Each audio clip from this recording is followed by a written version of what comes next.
Hello everyone, and welcome back to Mr. Sleepy Crime. I know many of you enjoy listening to these stories as you fall asleep. So before you drift off, I'd love for you to leave a comment letting me know where in the world you're tuning in from. And if you're enjoying the story, don't forget to like and subscribe, it really helps the channel grow. Before we begin, I want to acknowledge that this story involves real people and real tragedies. We tell these stories not for entertainment, but to remember the victims and perhaps help others recognize the warning signs that could prevent similar tragedies. For the best experience, feel free to lower the volume a little, just enough to let the story gently carry you off to sleep. Alright, please get comfortable, dim the lights, and let's dive into tonight's first story. Tonight, we're going to explore a case that stunned Australia and revealed the dangerous depths of obsession and identity theft. This is the story of Rachel Elizabeth Barber, a talented 15-year-old whose bright future was cut short by someone she trusted. So let me take you back to Melbourne, Australia, in the late 1990s, where a seemingly ordinary evening would mark the beginning of an extraordinary mystery. March 1, 1999. The autumn air in Melbourne carried the promise of cooler days ahead, and 15-year-old Rachel Elizabeth Barber was preparing for what should have been just another ordinary evening. Rachel lived in the inner-city suburb of Brighton with her parents, Elizabeth and Michael, and her younger siblings. She was the eldest daughter of renowned Australian children's author Ivan Southall's daughter, Elizabeth, making her part of a creative and literary family that valued education, arts, and personal expression. Rachel was, by all accounts, everything a parent could hope for in a teenager. She possessed an infectious smile that could light up any room she entered. Her long, dark hair framed a face that was both beautiful and kind, with eyes that sparkled with intelligence and ambition. Standing tall and graceful, Rachel had the natural poise that comes from years of dedicated dance training. She was a student at the prestigious Cheltenham Secondary College, where she maintained excellent grades while pursuing her true passion, dance. Rachel was enrolled at the Linda Britt School of Dance, where she spent countless hours perfecting her technique in jazz, contemporary, and musical theater.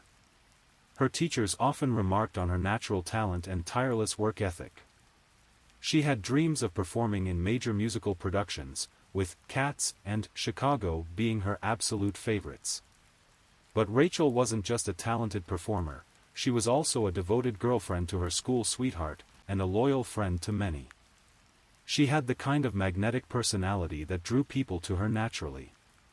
Teachers loved her dedication, friends admired her confidence, and family members cherished her warm, caring nature. What made Rachel particularly special was her grounded perspective despite her many gifts. She never let her beauty or talent go to her head. Instead, she used her popularity to lift others up, often encouraging shy classmates to join activities or helping struggling students with their studies. She had a part-time job that she took seriously, showing the responsibility and maturity that impressed all the adults in her life. On that fateful evening in March, Rachel had made plans that seemed perfectly normal for a girl her age. She was supposed to meet with someone she knew, someone she trusted completely. This person had been part of Rachel's extended social circle for years, someone who had even babysat Rachel and her siblings when they were younger. As Rachel prepared to leave the house that evening, she took extra care with her appearance. She chose her outfit thoughtfully, styled her hair just so, and applied her makeup with the careful attention of a teenager who took pride in how she presented herself to the world. Her family would later remember how radiant she looked as she said goodbye, calling out that she'd be back later that evening. She grabbed her purse, checked that she had enough money for the evening, and headed out into the Melbourne twilight.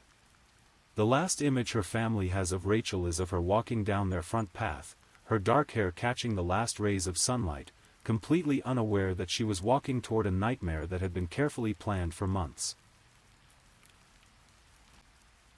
When Rachel didn't return home that night, her family's initial reaction was confusion rather than panic. Rachel was responsible and reliable, but she was also 15 years old. Perhaps she had lost track of time, or maybe she had decided to stay overnight with a friend without calling home first. These things happened with teenagers, even responsible ones like Rachel. But as the hours stretched into the next day, confusion turned to concern, and concern rapidly escalated to fear. Rachel's parents began making phone calls to her friends, her boyfriend, anyone who might know where she was or who she might be with. Each conversation yielded the same troubling result: no one had seen Rachel since the previous evening. Elizabeth Southall, Rachel's mother, began keeping a detailed journal during this time, documenting every phone call, every lead, every emotion as the family searched for their missing daughter. These journals would later become the foundation for a book called Perfect Victim, which provided an intimate look at how a family copes when their child simply disappears without explanation. The family contacted Victoria Police, but in 1999, the initial response to missing teenagers was often frustratingly slow. Police frequently assumed that teenage disappearances were voluntary, that the young person had simply run away from home due to typical adolescent conflicts or romantic drama. This assumption was particularly frustrating for the Barber family because anyone who knew Rachel understood that running away was completely out of character for her. Rachel had never shown any signs of wanting to escape her life. She loved her family, was excited about her future, and had strong commitments to her dance training and her relationship. She had no history of rebellion, no secret conflicts with her parents, no indication whatsoever that she was unhappy or planning to leave. Yet the police seemed to view her disappearance through the lens of typical teenage behavior rather than recognizing it as the serious crime it would later prove to be. As days turned into weeks, the Barber family became increasingly desperate. They organized search parties, distributed flyers with Rachel's photograph throughout Melbourne, and reached out to local media for help in spreading awareness about their missing daughter. Elizabeth and Michael Barber spent every waking moment either searching for Rachel or advocating for a more intensive police investigation. The family hired private investigators to supplement the official police efforts. They followed up on every possible lead, no matter how small or seemingly insignificant. They interviewed Rachel's friends repeatedly, hoping that someone might remember a detail that could provide a clue about what had happened to her. During this agonizing period, the Barber family discovered that the person Rachel was supposed to meet that evening was Caroline Reed Robertson, a young woman who had connections to their family stretching back several years. Caroline had worked as a babysitter for the Barber children when they were younger, and she lived in the same general area of Melbourne. When police questioned Caroline about Rachel's disappearance, her responses were evasive and often contradictory. She claimed to have seen Rachel briefly but insisted that Rachel had left her apartment early in the evening to meet other friends. Caroline seemed nervous during questioning, but this could have been attributed to the stress of being questioned about a missing person case. What the family and police didn't know at the time was that Caroline had been planning Rachel's disappearance for months, carefully studying her routine, her relationships, and her personal details. The events of March 1st hadn't been a spontaneous crime of opportunity, but rather the culmination of an elaborate and deeply disturbing plan that revealed the frightening depths of human obsession. As the weeks stretched on without any sign of Rachel, the Melbourne community began to take notice of the missing teenager. Local newspapers picked up the story, and Rachel's photograph appeared on television news broadcasts throughout Victoria. The image that became iconic during the search was one of Rachel in her dance attire, capturing both her beauty and her passion for performance. The police investigation, initially sluggish, began to intensify as it became clear that Rachel's disappearance was not a typical runaway situation. Detectives started conducting more thorough interviews with everyone in Rachel's social circle, including family friends, classmates, dance school colleagues, and anyone else who might have information about her activities on March 1st. One person who drew particular attention during this phase of the investigation was Caroline Reed Robertson. Caroline was 20 years old at the time of Rachel's disappearance, making her several years older than the missing teenager. She lived alone in a small apartment in the Melbourne area and had struggled to maintain steady employment or stable relationships. Those who knew Caroline described her as someone who seemed perpetually dissatisfied with her life. She often made comments about wishing she could be someone else, someone more attractive, more talented, more popular. Friends and acquaintances noted that Caroline seemed particularly envious of young women who possessed the qualities she felt she lacked. Caroline had worked as a babysitter for several families in the area, including the Barbers. This work gave her intimate access to family dynamics and personal information about the children she cared for. During her time babysitting Rachel and her siblings, Caroline had observed Rachel's daily routines, her friendships, her ambitions, and her family relationships. When detectives interviewed Caroline about Rachel's disappearance, they noted several inconsistencies in her story. She claimed that Rachel had visited her apartment on the evening of March 1st, but the details of this visit kept changing with each telling. Sometimes Caroline said Rachel had stayed for an hour, other times she said it was only a few minutes. Sometimes she said they had talked about dance, other times she said they had discussed Rachel's boyfriend. These inconsistencies were concerning, but they weren't necessarily evidence of wrongdoing. People often remember events differently when they're under stress, and being questioned by police about a missing person is inherently stressful. The detectives noted Caroline's nervousness and the variations in her story, but they didn't have enough evidence to consider her a prime suspect. Meanwhile, the search for Rachel continued with increasing urgency. Volunteer search teams combed through parks, reserves, and waterways throughout the Melbourne metropolitan area. Missing person posters with Rachel's smiling face appeared on telephone poles, in shop windows, and on community bulletin boards throughout the city. The Barber family's desperate search efforts began to attract media attention beyond the local Melbourne outlets. National television programs picked up Rachel's story, and her disappearance became one of the most high-profile missing person cases in Australia at the time. The family appeared on television appeals, pleading for anyone with information to come forward. Elizabeth Southall's background as the daughter of a renowned children's author meant that the family had some connections in literary and media circles, which helped amplify their efforts to keep Rachel's story in the public eye.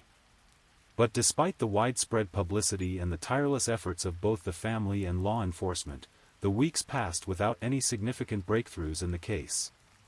What no one knew at the time was that Rachel's body was hidden in a location that the search teams had never thought to examine. The person responsible for her disappearance had chosen the hiding place carefully, selecting a spot that would keep the crime concealed for as long as possible while the investigation focused on other areas. 3 weeks after Rachel Elizabeth Barber had vanished into the Melbourne evening, a discovery would finally provide answers to the questions that had tormented her family and baffled investigators. On March 22, 1999, a routine maintenance check at a sewage treatment facility in the outer Melbourne area led to a grim finding that would transform the missing person case into a homicide investigation. Workers at the facility made the devastating discovery of human remains that would soon be identified as belonging to Rachel. The location was significant because it was not an area that had been included in the extensive volunteer search efforts. It was an industrial location that required specific access, suggesting that whoever had placed Rachel's body there had some familiarity with the facility or had planned the disposal very carefully. The news of Rachel's death hit the Melbourne community like a thunderbolt. For 3 weeks, there had been hope that she might still be alive, that she might have been abducted but could still be rescued, or that she might emerge with some explanation for her disappearance. The discovery of her remains crushed those hopes and confirmed every parent's worst nightmare. The autopsy revealed that Rachel had died from strangulation. The medical examiner determined that she had been killed with a telephone cord, a detail that would later prove crucial to the investigation. The nature of her death suggested that this was not a random crime of opportunity, but rather a deliberate and planned murder that had required preparation and forethought. For Rachel's family, the confirmation of her death was simultaneously devastating and oddly relieving.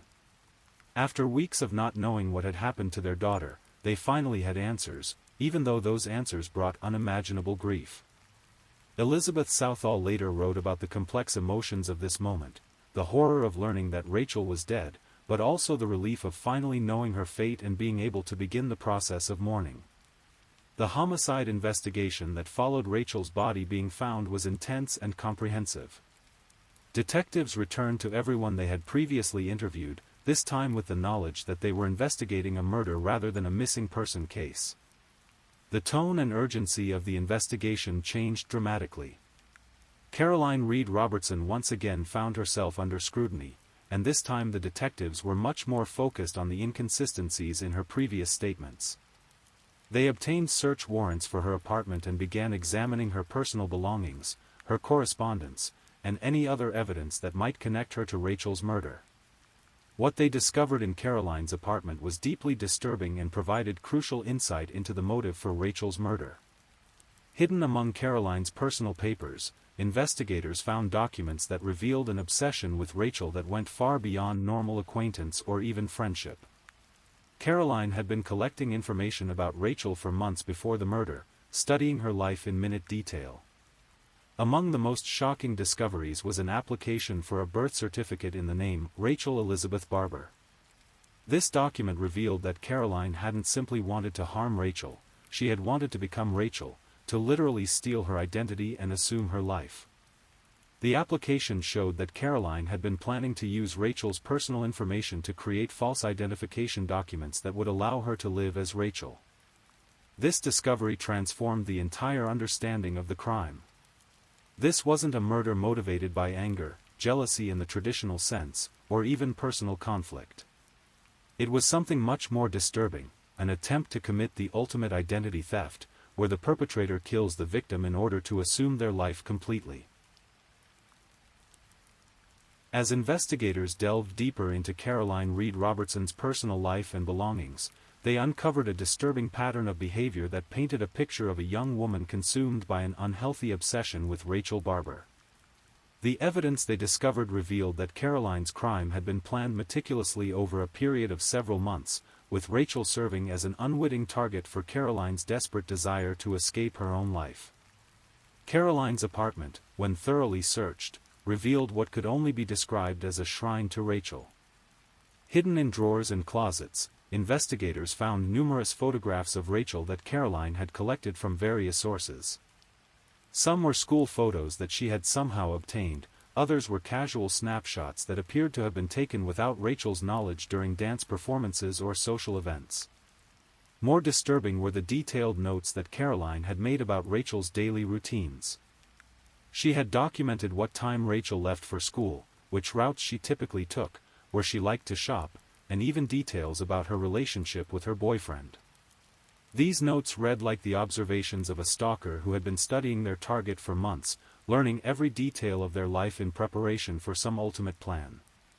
Perhaps most chilling of all were the personal letters and diary entries that Caroline had written, in which she expressed her intense jealousy of Rachel's life and her desire to literally become Rachel. In these private writings, Caroline described feeling like a nobody who desperately wanted to be somebody else, somebody better. She wrote about Rachel as being the embodiment of everything she wished she could be: beautiful, talented, popular, loved, and confident. The psychological profile that emerged from these discoveries was of a young woman who suffered from severe identity issues and an obsessive personality disorder that had focused entirely on Rachel Barber. Caroline saw Rachel not just as someone to admire or emulate, but as someone whose entire existence she wanted to claim for herself. Investigators learned that Caroline had been working as a babysitter for the Barber family specifically to gain closer access to Rachel's life. During her time caring for Rachel's younger siblings, Caroline had used the opportunity to study family photographs, learn about family routines, and gather personal information that would later be used in her identity theft plan. The birth certificate application found in Caroline's apartment was just one piece of a larger puzzle. Investigators also discovered that Caroline had been practicing Rachel's signature and had collected samples of her handwriting. She had apparently been planning to use Rachel's identity to apply for jobs, open bank accounts, and essentially assume Rachel's entire life after the murder. This type of crime was virtually unprecedented in Australia at the time. While identity theft was a recognized phenomenon, the idea of murdering someone specifically to steal their identity was so unusual that it initially baffled even experienced homicide investigators. The case would later be studied by criminologists and forensic psychologists as an example of extreme identity obsession taken to its most deadly conclusion. The evidence against Caroline was overwhelming, but investigators still needed to establish exactly how the murder had been carried out and why Rachel had trusted Caroline enough to go to her apartment on the night of March 1st. Through interviews with mutual acquaintances, they learned that Caroline had contacted Rachel several weeks before the murder, suggesting they meet to discuss a possible modeling opportunity. Caroline had told Rachel that she had connections in the entertainment industry and could help advance Rachel's career in dance and musical theater. For a talented 15-year-old with professional aspirations, this would have been an irresistible opportunity. Rachel's trust in Caroline, based on their previous relationship through the babysitting arrangement, made her vulnerable to this deception. The murder itself appeared to have been carried out shortly after Rachel arrived at Caroline's apartment on March 1st. The telephone cord used to strangle Rachel had been prepared in advance, suggesting that Caroline had planned the murder in detail rather than killing Rachel in a moment of spontaneous violence. The evidence that investigators had gathered against Caroline Reed Robertson was extensive and damning. Beyond the birth certificate application and the disturbing collection of materials related to Rachel, forensic evidence from Caroline's apartment linked her directly to the murder. Fibers from Rachel's clothing were found in Caroline's car, and other physical evidence confirmed that Rachel had indeed been in Caroline's apartment on the night she disappeared. On October 12, 1999, nearly 7 months after Rachel's murder, Caroline Reed Robertson was formally arrested and charged with murder. The arrest took place at her apartment, and witnesses described Caroline as appearing almost relieved when the police arrived to take her into custody. After months of living with the secret of what she had done, the pretense of innocence had apparently become exhausting for her to maintain. Initially, Caroline maintained her innocence and stuck to the story she had told investigators during the missing person phase of the case. She continued to claim that Rachel had visited her apartment but had left early in the evening to meet other friends. However, as her legal team reviewed the evidence against her, it became clear that maintaining innocence in the face of such overwhelming evidence would be futile. The case attracted enormous media attention throughout Australia. The combination of a beautiful young victim, the bizarre motive of identity theft, and the shocking nature of the crime captivated the public imagination. Newspapers provided daily coverage of the legal proceedings, and television news programs featured regular updates on the case. For Rachel's family, the arrest provided some sense of closure, but it also brought renewed pain as the details of Caroline's obsession and planning became public through court documents and media coverage. Learning about the extent to which Caroline had studied and planned to steal their daughter's identity was deeply disturbing for the Barber family. In October 2000, more than a year after Rachel's murder, Caroline Reed Robertson entered a guilty plea to the charge of murder. This plea came after extensive negotiations between her defense team and prosecutors, with Caroline apparently deciding that acknowledging her guilt was preferable to enduring a lengthy trial that would expose even more disturbing details about her obsession with Rachel. During the sentencing hearing, Caroline addressed the court directly, providing some insight into her mindset at the time of the murder. She described herself as an unhappy and friendless nobody, who had desperately wanted to be somebody else, somebody better. She explained that she had become obsessed with Rachel because she saw her as the embodiment of everything she wished she could be: pure, beautiful, talented, and loved. The forensic psychiatrist who evaluated Caroline, Dr. Justine Barry Walsh, testified that Caroline suffered from what she termed profound identity disturbance. This psychological condition involved an inability to develop a stable sense of self, leading to an unhealthy fixation on assuming someone else's identity entirely. The psychiatrist noted that while this type of psychological disturbance was recognized in the literature, it rarely escalated to murder. Caroline's confession provided additional details about the planning and execution of Rachel's murder. She revealed that she had been planning the identity theft for several months, carefully studying Rachel's life and gathering the information she would need to assume her identity. The modeling opportunity she had offered Rachel was entirely fabricated, designed specifically to lure Rachel to her apartment on March 1st. The murder itself had been carried out almost immediately after Rachel arrived at Caroline's apartment. Caroline had prepared the telephone cord in advance and attacked Rachel shortly after she entered the apartment, suggesting that there had been no conversation or opportunity for Rachel to understand what was happening to her. This detail was particularly difficult for Rachel's family to hear, as it confirmed that their daughter had died without understanding why she was being killed. In October 2000, Caroline Reed Robertson was sentenced to 20 years in prison with a minimum non-parole period of 14 years for the murder of Rachel Elizabeth Barber. The sentence reflected both the premeditated nature of the crime and the disturbing psychological factors that had motivated it. Justice Betty King, who presided over the sentencing, described the murder as callous and calculated, and noted the devastating impact it had on Rachel's family and the broader community. The sentence was significant not just for its length, but for the legal precedent it established in cases involving identity theft as a murder motive. Legal experts noted that this was one of the first cases in Australian criminal law where someone had been convicted of murder specifically for the purpose of stealing the victim's identity. The case would later be studied in law schools as an example of how evolving criminal motivations require adaptation in legal approaches. For Rachel's family, the sentencing provided a measure of justice, but it could never restore what they had lost. Elizabeth Southall continued to keep detailed journals throughout the legal proceedings, documenting not just the facts of the case but the emotional journey of seeking justice for her murdered daughter. These writings would eventually form the basis of her book, Perfect Victim, which was published in 2004. The book served multiple purposes for Elizabeth.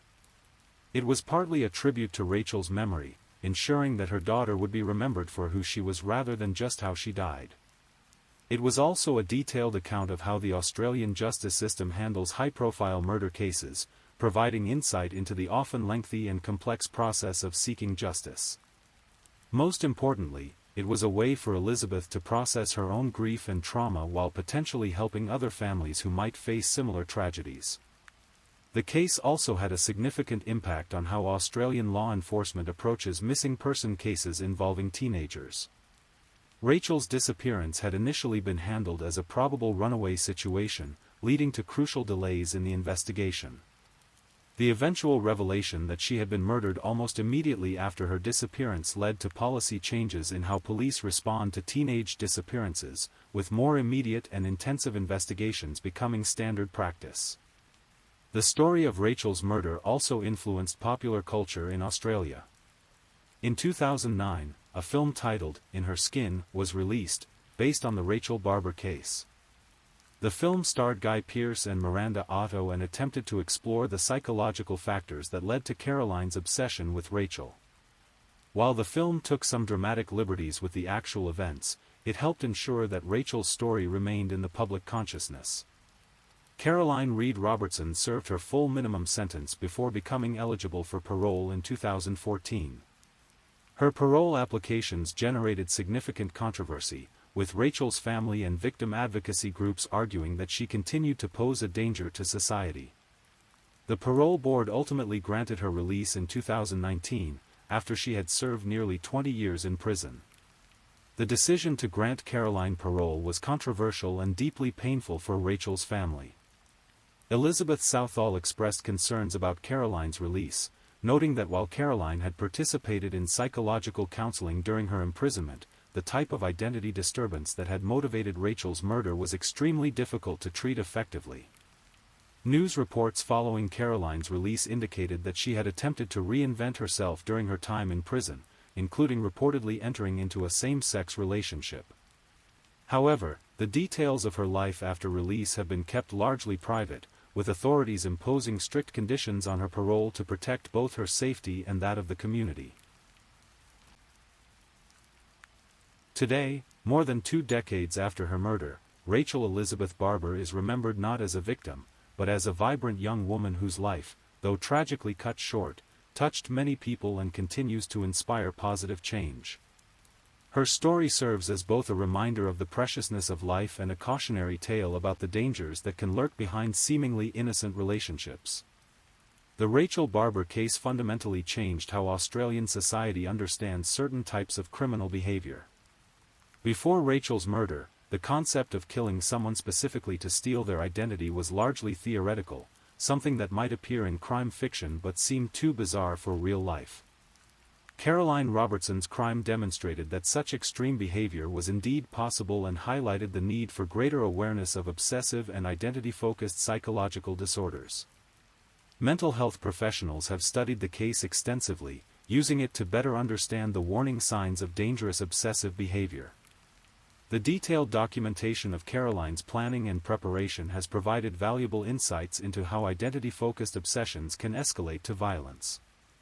This research has contributed to improved diagnostic and intervention strategies for people suffering from similar psychological disturbances. The case also highlighted important issues around teenage safety and the vulnerability of young people to manipulation by trusted adults. Rachel's willingness to meet with Caroline, based on their previous relationship through babysitting, demonstrated how criminals can exploit established trust relationships to gain access to victims. This has led to increased awareness campaigns about personal safety for teenagers, particularly regarding meetings with acquaintances who offer opportunities that seem too good to be true. Law enforcement agencies have incorporated lessons from the Rachel Barber case into their training programs. The initial handling of Rachel's disappearance as a probable runaway highlighted the need for more immediate and thorough responses to missing person reports involving teenagers. Many police departments now have protocols that treat teenage disappearances more seriously from the outset, potentially preventing the crucial delays that occurred in Rachel's case. The legal precedent established by Caroline's conviction has also influenced how the justice system handles similar cases. The concept of identity theft as a murder motive is now recognized in legal contexts, and prosecutors have additional tools for pursuing charges in cases where someone kills specifically to assume another person's identity. Rachel's family has worked to ensure that her memory lives on in positive ways. The Rachel Barber Memorial Fund was established to provide scholarships for young dancers and performers, allowing Rachel's passion for the arts to continue inspiring future generations. The fund has helped dozens of young people pursue their dreams in dance and musical theater, creating a lasting positive impact from Rachel's tragic story. Elizabeth Southall's book, Perfect Victim, continues to be an important resource for families dealing with similar tragedies and for professionals working in victim services. The book's honest and detailed account of the family's experience provides both practical guidance and emotional support for those navigating the complex process of seeking justice while grieving a murdered loved one. The case has also contributed to ongoing discussions about parole policies for violent offenders.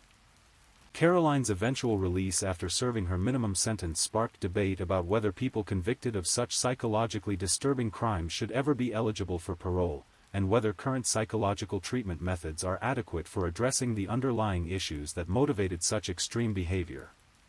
Perhaps most importantly, Rachel's story serves as a reminder of the importance of valuing and protecting the young people in our lives.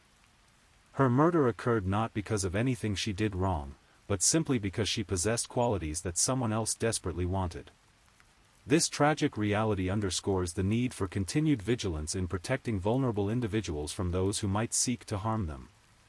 The annual memorial services held in Rachel's honor have become opportunities for the community to reflect on issues of youth safety, mental health awareness, and the importance of supporting families affected by violent crime.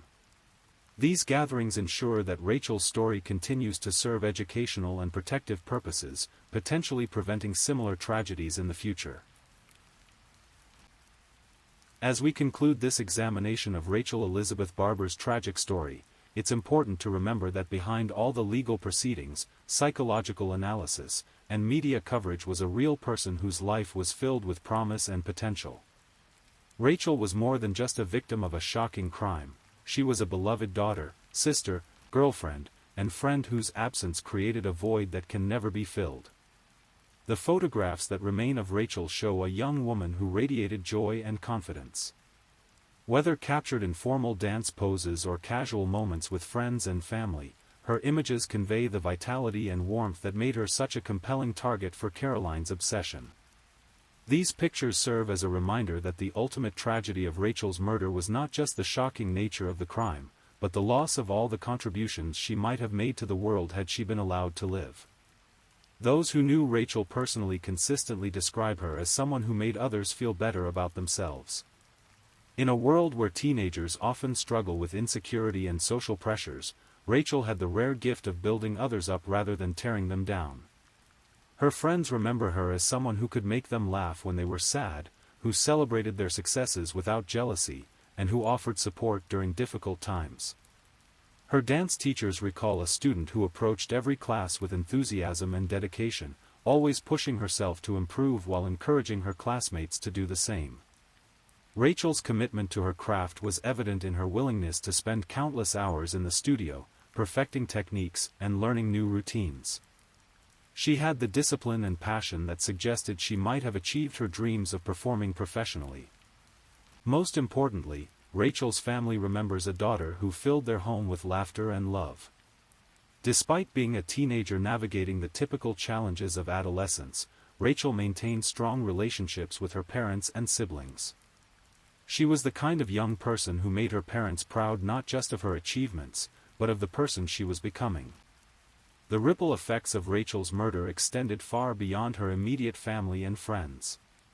Her death shocked the entire Melbourne community and prompted many people to reconsider their assumptions about safety and trust. Parents became more cautious about their children's interactions with trusted adults, and young people became more aware of the potential dangers that could lurk behind seemingly innocent opportunities. The case also inspired many people to become more involved in victim advocacy and support services. Several organizations dedicated to helping families of murder victims cite Rachel's case as one of the factors that motivated their formation or expansion. In this way, Rachel's death has contributed to important social changes that have likely prevented other tragedies and provided support for other grieving families. Today, visitors to Brighton in Melbourne can find a small memorial garden dedicated to Rachel's memory. The garden, maintained by community volunteers, features flowers and plants that bloom throughout the year, ensuring that there is always something beautiful growing in Rachel's honor. A simple plaque notes that the garden is dedicated to a young woman whose life was cut short but whose memory continues to inspire positive change. The garden serves as a peaceful place for reflection and remembrance, not just for Rachel's family and friends, but for anyone who wants to honor the memory of a young life lost too soon. It stands as a testament to the community's commitment to ensuring that Rachel Elizabeth Barber will not be forgotten, and that her story will continue to serve important purposes in promoting safety, justice, and healing. As we close this chapter on Rachel's story, we're reminded that true crime narratives are ultimately about real people whose lives have been forever changed by acts of violence. While it's important to understand the psychological and legal aspects of cases like Rachel's, we must never lose sight of the human cost of these crimes. Rachel Elizabeth Barber was a remarkable young woman whose future held unlimited potential, and her memory deserves to be honored not just as a victim of a shocking crime, but as someone who, in her 15 short years, made the world a little brighter for everyone who knew her. Her story serves as both a warning about the dangers that can exist in our communities and an inspiration to value and protect the precious gift of life. In remembering Rachel, we honor not just her memory, but our commitment to creating a world where young people can pursue their dreams without fear, where mental health issues are recognized and treated before they escalate to violence, and where justice is swift and certain for those who would harm the innocent. May Rachel Elizabeth Barber rest in peace, and may her memory continue to inspire positive change for generations to come. If you're new here, welcome to the channel, where we explore true crime stories in a calm and respectful way. I also want to take a moment to appreciate my amazing subscribers who've been rocking with me. Thank you so much for your continued support. If you're still awake and listening, drop a comment. Let me know where you're tuning in from and the current time in your corner of the world, or just say something to let me know you're still here. And if you haven't already, be sure to like this video and subscribe, so you don't miss our next true crime stories for sleep. Now, let's move on to our second story. Story 2. The wind carries whispers of hope and dreams as countless settlers make their way westward, seeking new beginnings in the untamed frontier. But some journeys ended not in prosperity, but in horror, at the hands of a family whose hospitality masked the darkest of intentions. Tonight, we journey back to Labette County, Kansas, to uncover the chilling tale of America's first serial killer family, the Bloody Benders. The autumn of 1870 brought two men to the remote township of Osage. They appeared unremarkable, just another pair seeking their fortune on the frontier. John Gebhardt, a young man with piercing eyes, and John Bender Sr., an older German immigrant with calloused hands and broken English. The locals paid them little mind as they purchased a 160-acre homestead along the Osage Trail, one of the main arteries carrying hopeful settlers and weary travelers between Kansas and the territories beyond. By spring of 1871, the men had been joined by two women. There was Kate Bender Sr., whom everyone called Ma, a stout, weathered woman whose real name remains lost to history. And then there was Kate Bender Jr., a striking young woman in her early 20s with auburn hair and captivating green eyes. She possessed an ethereal quality that drew people to her, speaking with eloquence that seemed almost out of place on the harsh prairie. The four presented themselves as a family, though whispers would later suggest that only Ma and young Kate were truly related. But in those days, on that isolated frontier, questions about one's past were considered impolite. What mattered was survival, community, and the unspoken code of frontier hospitality. The Benders constructed a modest one-room cabin that would serve dual purposes. The front portion operated as a general store and inn, offering basic supplies, simple meals, and overnight shelter to travelers. A large canvas curtain divided this public space from the family's private living quarters in the back. It seemed like countless other frontier establishments, humble, practical, and essential for those traversing the lonely miles between settlements. Above the front door, a hand-painted sign proclaimed their services to any who passed: groceries, meals, and lodging. The Benders quickly gained a reputation for their reasonable prices and, more importantly, their warm hospitality. In a land where strangers were often met with suspicion, the Bender family welcomed all with open arms. Kate Jr. became the face of their operation. She would greet weary travelers with a radiant smile, her voice melodic and soothing as she invited them to rest their bones and fill their bellies. Her English was flawless, unlike her supposed father's broken speech, and she possessed an education that seemed almost mystical to the rough men who frequented their establishment. But Kate harbored secrets that went far beyond her true parentage. She claimed to possess supernatural abilities, the power to heal the sick, locate lost objects, and commune with spirits of the dead. She distributed handbills throughout the region, advertising herself as Professor Miss Katie Bender, promising to cure blindness, deafness, and other ailments through the laying of her hands. These spiritual seances drew curious visitors from miles around. Kate would dim the oil lamps, speak in otherworldly tones, and entrance her audience with tales of messages from beyond the veil. Her performances were compelling enough that even skeptical frontier folk found themselves believing in her gifts. The Bender cabin was arranged with meticulous precision, though its deadly purpose wouldn't be discovered for years. When guests arrived for a meal, they were seated at a table positioned directly over a hidden trap door that led to the cellar below. The place of honor, Kate would call it, was always offered to lone travelers, particularly those who appeared to carry substantial money or valuables. The seating arrangement was crucial to their method. Guests sat with their backs to the canvas curtain that separated the public area from the family's private quarters. As Kate entertained visitors with her charm and conversation, keeping their attention focused forward, one of the men would silently position himself behind the curtain, hammer in hand. The murder weapon was simple but effective, a heavy claw hammer that could deliver a crushing blow to the right side of the victim's skull. The attack came without warning, usually during a moment when Kate had the victim completely distracted. Sometimes the initial blow was fatal, but if the victim survived the first strike, their throat would be slit to ensure death. Once dead, the body would be stripped of all valuables and dropped through the trap door into the cellar below. There, in that dark underground chamber, the victims would be left to bleed out completely before being dragged outside under cover of darkness for burial in the orchard behind the cabin. For nearly 2 years, the Benders perfected their deadly routine. Travelers would arrive at their inn, drawn by the promise of a hot meal and comfortable lodging. They would share stories of their journeys, speak of their destinations, and reveal details about their possessions and companions. This information allowed the benders to select their targets carefully, choosing victims whose disappearances were less likely to prompt immediate searches. The family showed a particular preference for lone travelers, especially men carrying significant amounts of cash or valuable goods. Settlers heading west often carried their life savings, making them ideal targets. The benders would size up each guest, determining not just their wealth but their circumstances, whether anyone would come looking if they failed to reach their destination. But the benders weren't merely motivated by greed. Some of their victims carried little of value, suggesting that the family had developed a taste for killing that went beyond simple robbery. They had become addicted to the power of life and death, to the thrill of watching trust transform into terror in their victims' final moments. The method evolved over time, becoming more refined and efficient.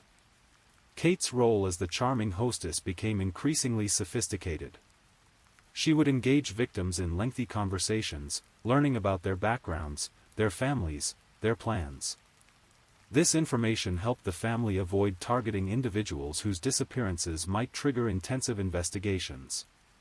By 1872, rumors began circulating throughout southeastern Kansas about the unusual number of disappearances along the Osage Trail.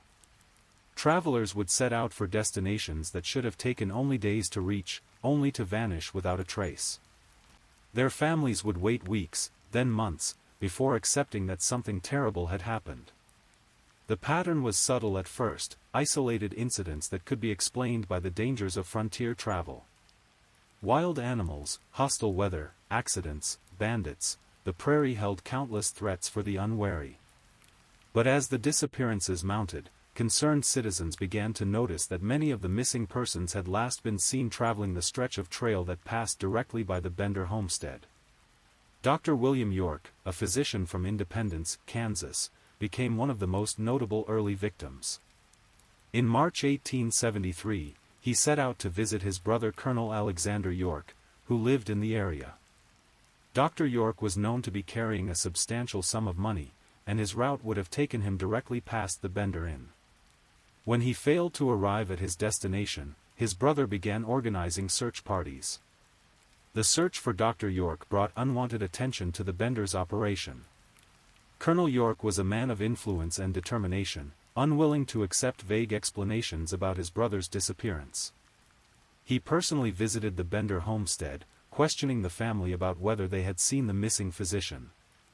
Kate met with Colonel York, displaying what seemed like genuine concern for his missing brother. She claimed to have psychic abilities that could help locate Dr. York, offering to conduct a séance to commune with spirits who might know his fate. Her performance was convincing enough that Colonel York initially trusted her, but something about the family's behavior left him uneasy.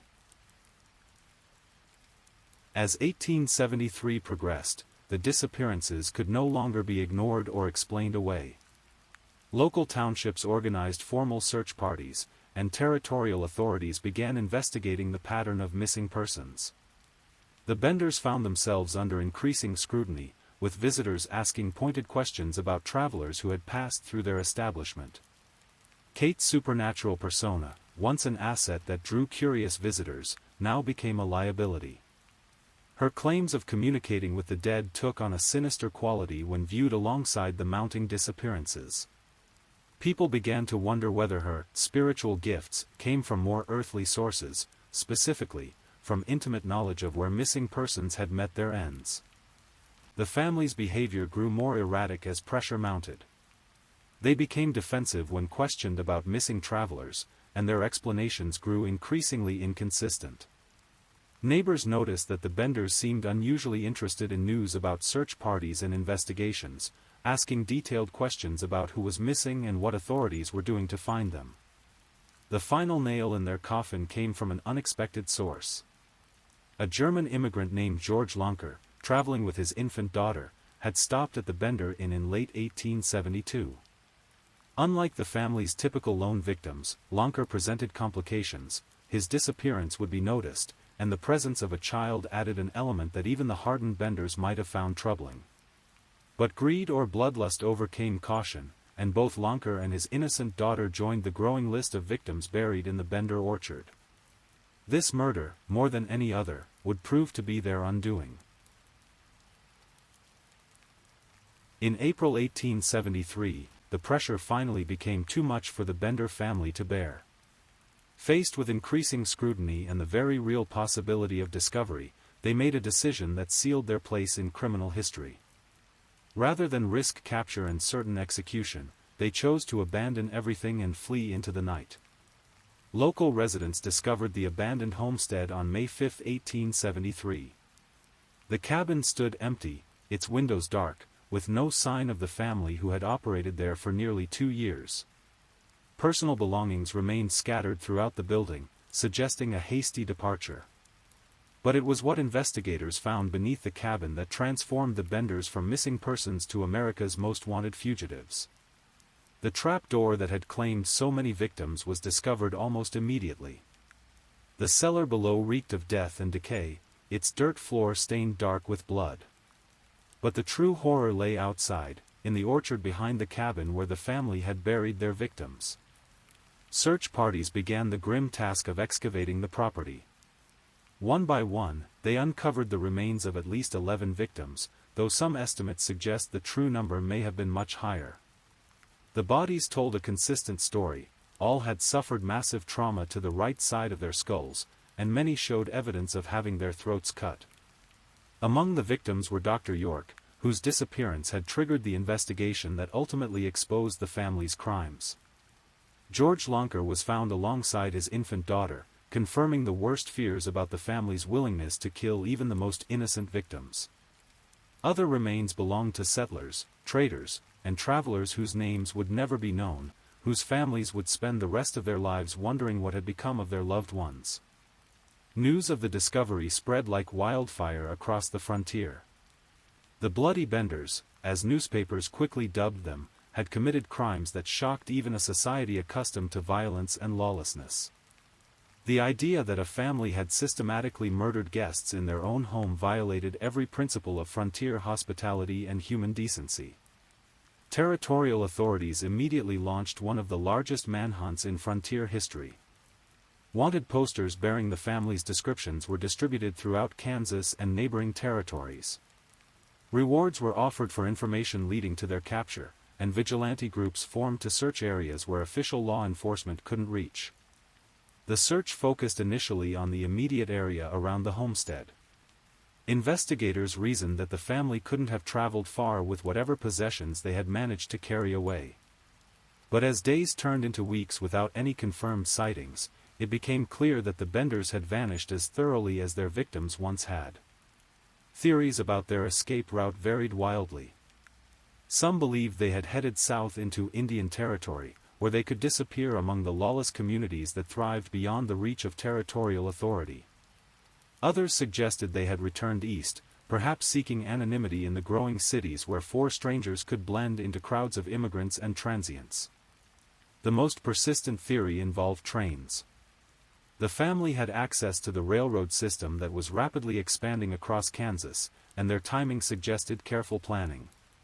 If they had reached a rail depot before their crimes were discovered, they could have put hundreds of miles between themselves and their pursuers before the manhunt even began.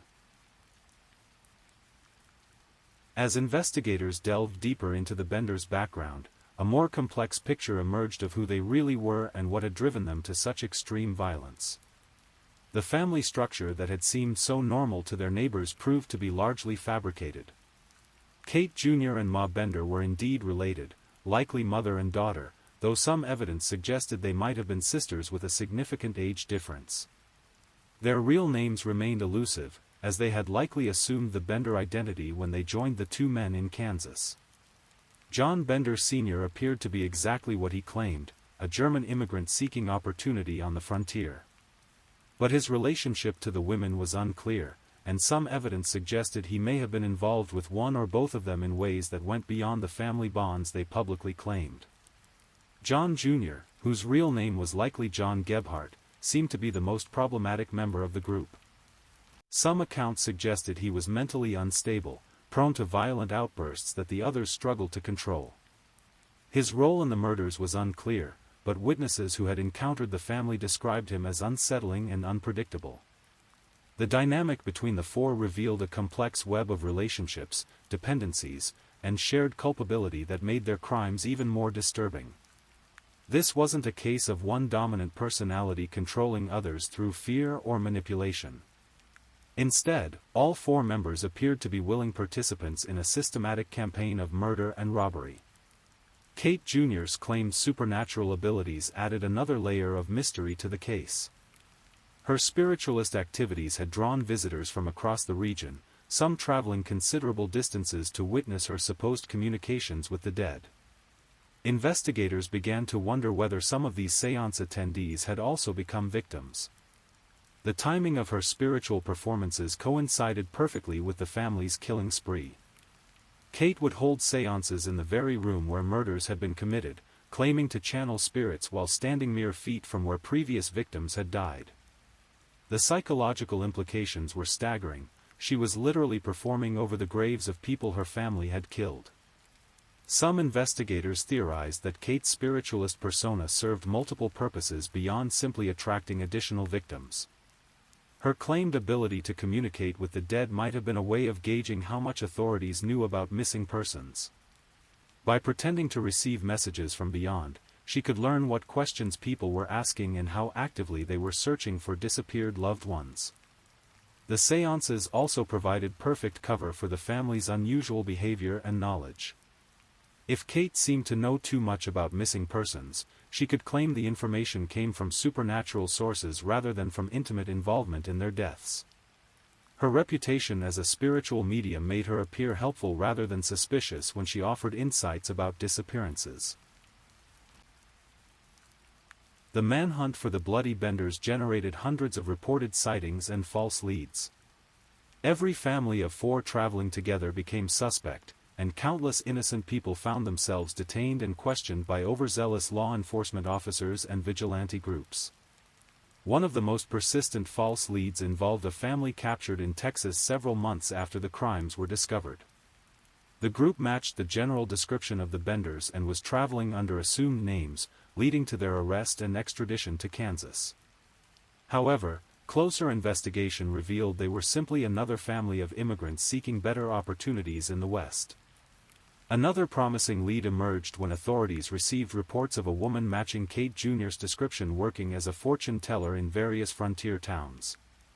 This individual had appeared in several locations along what might have been the Benders' escape route, offering spiritual services and claiming supernatural abilities.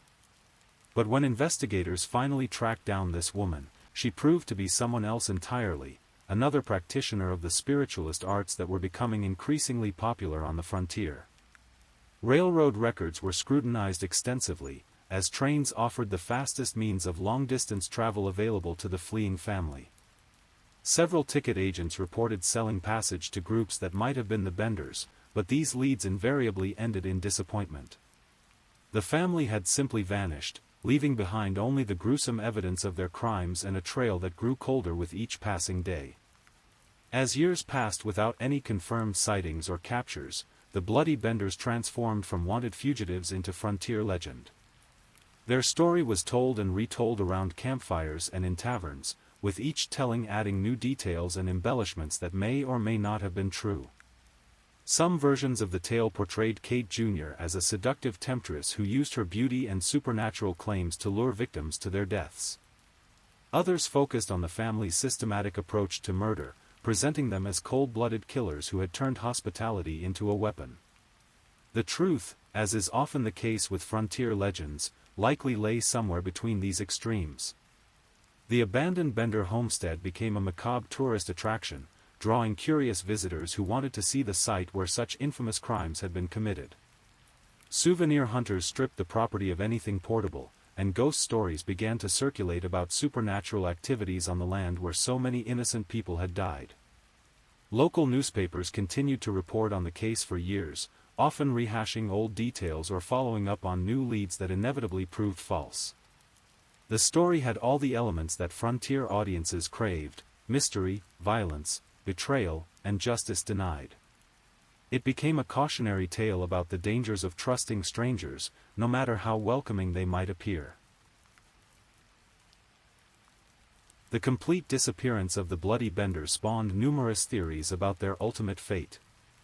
Some believed they had successfully escaped and were living under new identities somewhere in the vast American frontier. The country was still largely unsettled, with countless communities where four strangers could arrive and blend in without arousing suspicion. Others speculated that the family had met their own violent end, either at the hands of vigilantes or as victims of the harsh frontier environment they were trying to navigate as fugitives. The theory suggested that their bodies might be lying undiscovered in some remote location, providing a form of rough justice for their crimes. A more sinister possibility was that the Benders had continued their killing spree in other locations, operating under new identities and perfecting the methods they had developed in Kansas. This theory was supported by reports of similar crimes in other frontier areas, though none were ever definitively linked to the original Bloody Benders. The most persistent theory involved the family splitting up to reduce their chances of being recognized and captured together. This would have made sense from a practical standpoint, as four people traveling together were much more likely to be remembered and reported than individuals moving separately. If this theory was correct, the members of the family might have scattered across the continent, taking their secrets with them to graves that would never be found. The Bloody Benders case marked a turning point in how frontier communities viewed hospitality and trust. The idea that a family could systematically murder guests in their own home shattered assumptions about safety and human nature that had been fundamental to frontier survival. Travelers became more cautious about accepting invitations to stay in isolated homesteads, and established communities began implementing informal systems for tracking who was passing through and where they were headed.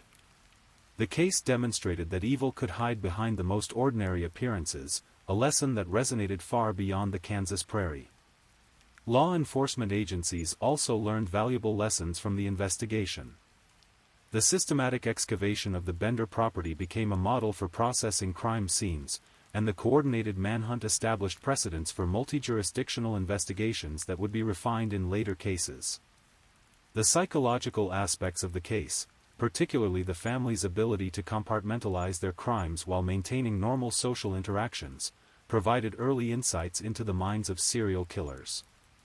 Kate Jr.'s ability to comfort relatives searching for missing loved ones while knowing she had participated in their deaths revealed a level of psychological manipulation that wouldn't be fully understood until much later in criminal psychology's development. Even in the 21st century, the Bloody Benders case continues to fascinate researchers and investigators. The property where their crimes were committed has changed hands numerous times, and each new owner has had to deal with the macabre history associated with the land. Archaeological techniques not available to 1870s investigators have been proposed for re-examining the site. Ground-penetrating radar and other modern tools might reveal remains of additional victims that were never discovered during the original investigation. Some experts believe the true number of murders was significantly higher than the 11 bodies originally found. DNA analysis, if suitable samples could be recovered, might finally answer questions about the family's true relationships and identities. The lack of reliable identification from the original investigation has left fundamental questions about who the Benders really were and where they came from.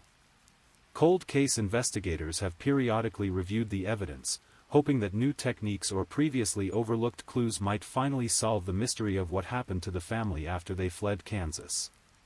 But despite advances in investigative technology, the Bloody Benders remain as elusive in death as they were in their escape from justice. As we reach the end of this tale, we're left with haunting questions that may never be answered. Four people who presented themselves as a simple frontier family managed to commit some of the most shocking crimes in American history, then vanished completely into the vast expanse of the developing nation. Their story serves as a reminder that evil can wear a welcoming smile and that the darkest intentions can hide behind the most ordinary appearances. The Bloody Benders exploited the very qualities that made frontier communities possible: trust, hospitality, and the willingness to help strangers in need. They turned these virtues into vulnerabilities, using the customs of frontier hospitality as tools for selecting and killing their victims. In doing so, they violated not just the law, but the fundamental social contracts that allowed isolated communities to survive and thrive. Tonight, As you drift off to sleep, perhaps you'll spare a thought for those forgotten victims who sought nothing more than a warm meal and safe shelter on their journey west. They trusted in the kindness of strangers and paid the ultimate price for that trust. Their names may be lost to history, but their story serves as an eternal reminder that not all who welcome us with open arms have our best interests at heart. The prairie wind still blows across that Kansas land where the Bender cabin once stood. Some say that on quiet nights, you can still hear echoes of the past, the voices of travelers sharing stories of their journeys, never knowing they were speaking their final words. The bloody Benders may have escaped earthly justice, but their crimes remain etched into the landscape and the collective memory of a nation still coming to terms with the darkness that can lurk behind the most welcoming facade. Sleep well, knowing that such monsters are rare, but remember always to trust your instincts when something seems too good to be true.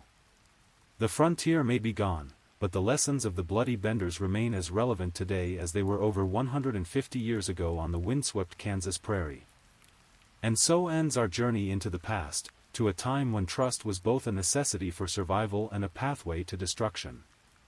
The bloody Benders vanished into history, but their story lives on as a cautionary tale about the masks that evil can wear and the prices we sometimes pay for extending our trust to strangers. Rest now, and let the mysteries of the past fade into peaceful dreams. Please, if you're enjoying these stories, don't forget to leave a comment. Let me know where you're listening from and what time it is in your corner of the world. And if you haven't already, be sure to like this video and subscribe, so you don't miss the next true crime story for sleep. Now, let's move on to our third story. Story 3. In the summer of 1981, America was about to change forever. It was a time when children rode their bikes until the streetlights came on, when parents sent their kids to play in neighborhoods without a second thought, and when the phrase, stranger danger, hadn't yet become part of our everyday vocabulary. The country was still clinging to an innocence that would soon be shattered by one tragic afternoon at a shopping mall in Hollywood, Florida. July 27, 1981, started like any other Monday for the Walsh family. The sun was shining brightly over South Florida, casting long shadows across the parking lots and palm trees that lined the streets of Hollywood. It was summer vacation, and 6-year-old Adam Walsh was enjoying his break from first grade. He was a bright, energetic boy with sandy blonde hair and sparkling eyes that seemed to take in everything around him with wonder and curiosity. Adam lived with his parents, John and Reve Walsh, in a comfortable home in South Florida. John worked in hotel management, while Reve was a devoted mother who cherished every moment with her young son.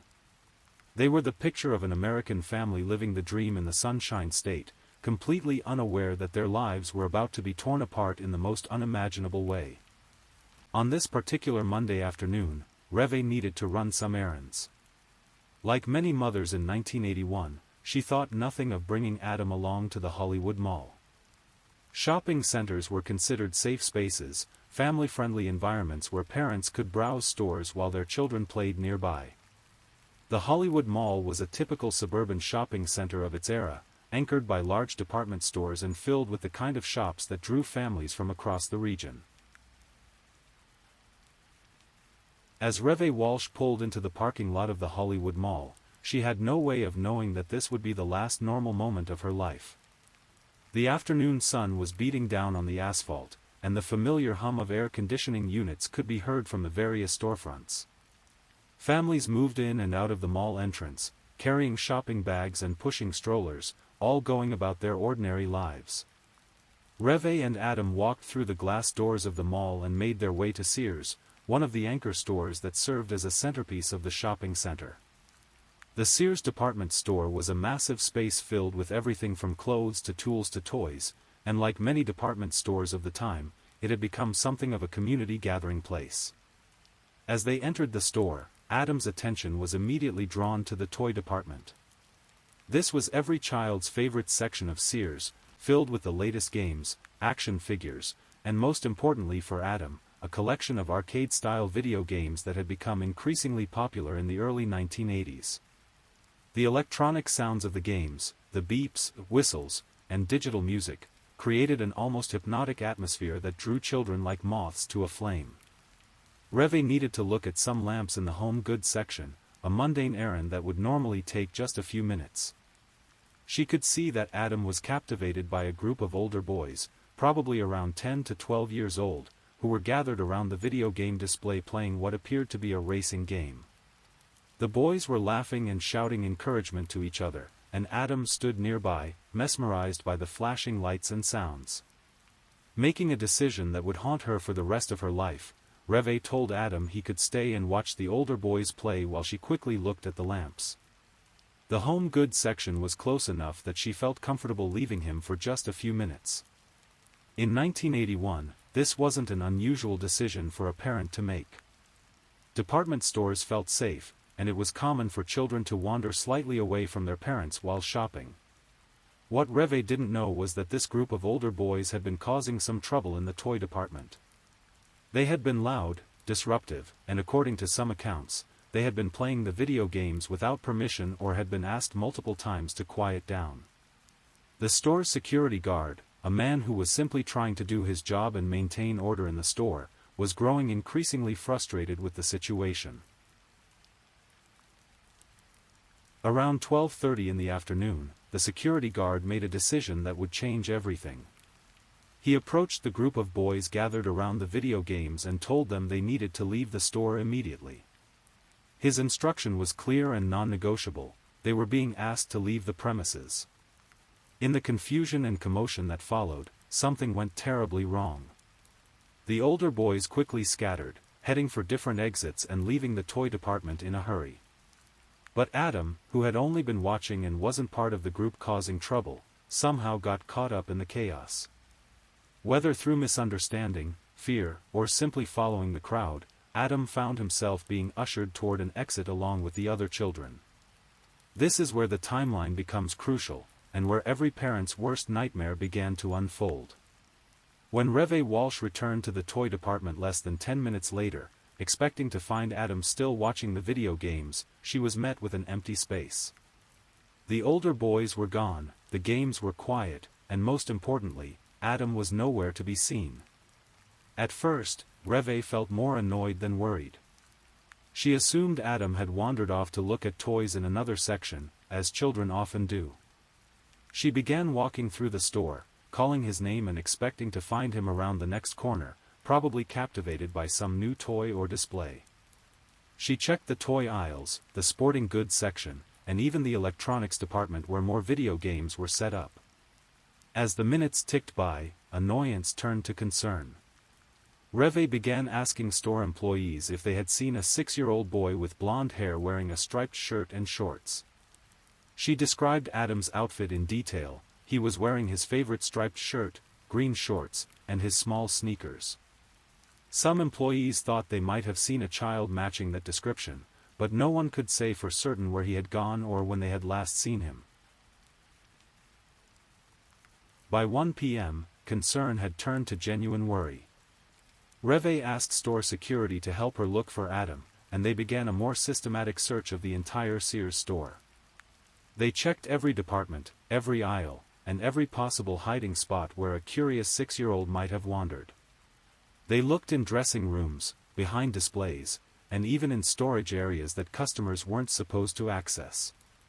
The security guard who had asked the boys to leave was questioned about what had happened. He confirmed that he had indeed told a group of children to leave the toy department, but he couldn't specifically remember if Adam had been among them or what had happened to each individual child during the confusion. In the heat of the moment, focused on clearing out what he perceived as troublemakers, he hadn't paid attention to each child's destination. When the store search turned up nothing, the scope was expanded to the entire mall. Security personnel from other stores joined the effort, and soon dozens of people were looking for Adam Walsh. They searched every store, every bathroom, every corridor, and every exit. Mall employees checked security cameras, though the technology in 1981 was primitive compared to today's standards, and many areas of the mall weren't covered by surveillance. The first call to law enforcement came around 1:30 p.m. The Hollywood Police Department was notified that a 6-year-old child was missing from the mall, and officers were dispatched to begin what would become one of the most infamous missing child cases in American history. When the police arrived, they began conducting interviews with store employees, security personnel, and anyone who might have seen Adam. As the afternoon wore on and Adam remained missing, the investigation began to take on a more serious tone. What had started as a search for a lost child was beginning to look like something much more sinister. By evening, dozens of police officers were involved in the search, and the Walsh family's ordeal was just beginning. John Walsh, Adam's father, was contacted at work and immediately rushed to the mall. The sight of police cars, emergency vehicles, and crowds of searchers made the gravity of the situation crystal clear. This wasn't just a case of a child wandering off or getting lost, something terrible had happened to his son. The police established a command center at the mall and began conducting systematic interviews with everyone who had been in the area that afternoon. They spoke with store employees, shoppers, security guards, and anyone else who might have witnessed something unusual. They were looking for any clue, any detail, any memory that might help explain what had happened to Adam Walsh. Witnesses came forward with various accounts of seeing a young boy in the area, but the descriptions were often vague or contradictory. Some people thought they had seen a child matching Adam's description near the parking lot, others near different stores in the mall. The problem with eyewitness testimony, especially in a busy public place, is that people often aren't paying close attention to details until after something significant happens. The parking lot became a particular focus of the investigation. Police theorized that if Adam had indeed left the store, either voluntarily or otherwise, he would most likely have ended up in the parking lot area. They began interviewing people who had been parked near the Sears entrance, looking for anyone who might have seen a small boy, alone or with an adult, in the hours around Adam's disappearance. Word of Adam's disappearance spread quickly through the Hollywood community and beyond. In 1981, missing child cases weren't as common in the public consciousness as they would later become, and the story captured immediate attention. Local news stations began reporting on the search, and Adam's picture was broadcast across South Florida. The response from the community was overwhelming. Volunteers joined the search effort, helping police comb through nearby neighborhoods, parks, and vacant lots. Flyers with Adam's picture were printed and distributed throughout the area. Local businesses posted the missing child notices in their windows, and radio stations began broadcasting descriptions of Adam and asking anyone with information to contact police. John and Reve Walsh found themselves thrust into a nightmare they could never have imagined. They gave interviews to local media, pleading for anyone with information to come forward. They described their son as a happy, friendly child who wouldn't normally go with strangers, but who might have been confused or frightened by the commotion in the toy department. The Walsh family's anguish was palpable in these early interviews. John, a successful businessman accustomed to solving problems and taking action, found himself helpless in the face of his son's disappearance. Reve, meanwhile, was consumed with guilt over her decision to leave Adam in the toy department, a decision that thousands of parents had made without incident but which, in this case, had led to disaster. As the investigation continued into its second day, police began receiving tips from the public. Some calls were from well-meaning people who thought they had seen Adam, while others were from individuals claiming to have information about his disappearance. Each tip had to be investigated, no matter how unlikely it seemed. One early lead involved a report of a young boy seen with an adult male at a nearby restaurant. Police rushed to the location and interviewed witnesses, but it turned out to be a false alarm. The child was identified as someone else entirely. This would become a pattern throughout the investigation, promising leads that ultimately led nowhere, each one raising and then crushing the family's hopes. Another lead came from someone who claimed to have seen a child matching Adam's description getting into a car in the mall parking lot. The witness described the vehicle as a light-colored sedan, possibly white or cream-colored, but couldn't provide details about the license plate or the person driving. This information would later prove to be significant, but at the time, it was just one of many tips that police were trying to follow up on. The FBI became involved in the case early on, as missing children cases often involve the possibility of interstate transportation, which falls under federal jurisdiction. FBI agents brought additional resources and expertise to the investigation, including behavioral analysts who could help create a profile of what type of person might have taken Adam. As days turned into a week, the Walsh family endured the unique agony that comes with not knowing. They held on to hope that Adam might still be alive, that perhaps he had simply gotten lost or been taken by someone who would eventually return him safely. At the same time, they had to confront the growing possibility that something terrible had happened to their son. The media coverage of Adam's disappearance was intense, especially for 1981 standards. His picture appeared on the front pages of newspapers across Florida and beyond.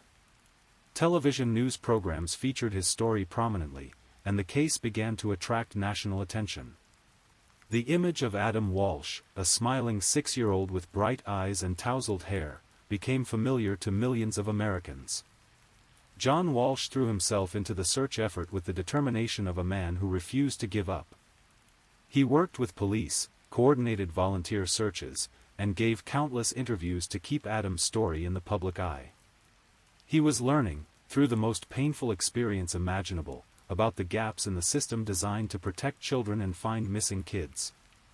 Reve Walsh, meanwhile, struggled with the crushing weight of guilt and worry. She replayed that afternoon at the mall over and over in her mind, wondering what she could have done differently. The what-ifs were endless and torturous. What if she had insisted Adam come with her to look at lamps? What if she had returned just a few minutes earlier? What if she had never brought him to the mall at all? On August 10, 1981, exactly 2 weeks after Adam had disappeared, the waiting came to a horrific end. 2 fishermen were working in a drainage canal alongside Highway 60, near Yeehaw Junction in rural Indian River County, more than 120 miles from where Adam had vanished. The location was remote, surrounded by Florida swampland and far from any major population centers. What the fishermen discovered floating in the water would haunt everyone involved in the case for decades to come. It was Adam's severed head, still recognizable despite having been in the water for 2 weeks. The discovery was immediately reported to local authorities, who contacted the Hollywood Police Department and the FBI. The identification was confirmed through dental records, ending any lingering hope that Adam might still be alive somewhere. The little boy who had vanished from a shopping mall toy department had been murdered, his killer apparently trying to dispose of the evidence in a remote waterway where it might never be found. The location where Adam's head was discovered provided crucial clues about his killer. Highway 60 was a major route connecting South Florida with the central part of the state, suggesting that whoever had taken Adam was familiar with the area and had access to transportation. The remote location also indicated that the killer had tried to conceal the crime, taking considerable effort to dispose of evidence far from where the abduction had occurred. Despite extensive searches of the area around the canal, Adam's body was never found. The alligator-infested waters and dense vegetation of the Florida Everglades had apparently claimed the rest of the evidence, leaving investigators with limited physical clues to work with. The confirmation of Adam's death sent shockwaves through the Walsh family and the broader community. What had been a desperate search for a missing child had become a murder investigation, and the focus shifted from finding Adam to finding his killer.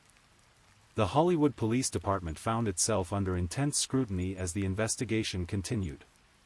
The case was high-profile, with national media attention and pressure from politicians and advocacy groups to solve the crime quickly. However, investigators soon discovered that the trail had already grown cold, and the evidence was frustratingly limited. Forensic technology in 1981 was primitive compared to today's standards. DNA testing was not yet available for criminal investigations, and many of the scientific tools that modern investigators take for granted simply didn't exist. The investigators had to rely on traditional detective work, interviews, physical evidence, and following up on tips and leads. The search for Adam's killer expanded to include known sex offenders and violent criminals throughout Florida and beyond. Police created lists of potential suspects and began the painstaking process of investigating each one. They looked for individuals with histories of crimes against children, people who had been in the area at the time of Adam's disappearance, and anyone who might have had the means and opportunity to commit such a crime. One of the most challenging aspects of the investigation was the lack of witnesses to the actual abduction. Despite the fact that Adam had disappeared from a busy shopping mall in the middle of the day, no one had seen him being taken. This suggested that his abduction had been carried out by someone skilled at not attracting attention, or that it had happened so quickly that witnesses didn't realize what they were seeing. As the investigation progressed, several potential suspects emerged. The first wave of suspects included individuals with criminal histories involving children, people who had been seen in the area of the mall around the time of Adam's disappearance, and anyone who had aroused suspicion during the initial search efforts. One early suspect was a man who had been seen acting strangely in the mall parking lot on the day Adam disappeared. Witnesses described him as nervous and agitated, and he had been driving a car similar to the one described by the person who claimed to have seen a child getting into a vehicle. However, when police tracked him down and investigated his whereabouts, they were able to establish that he had an alibi for the time period in question. Another lead involved a known sex offender who lived in the area and had a history of approaching children in public places.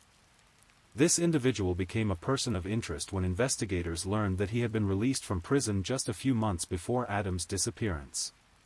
However, extensive investigation, including searches of his residence and vehicle, turned up no evidence linking him to the crime.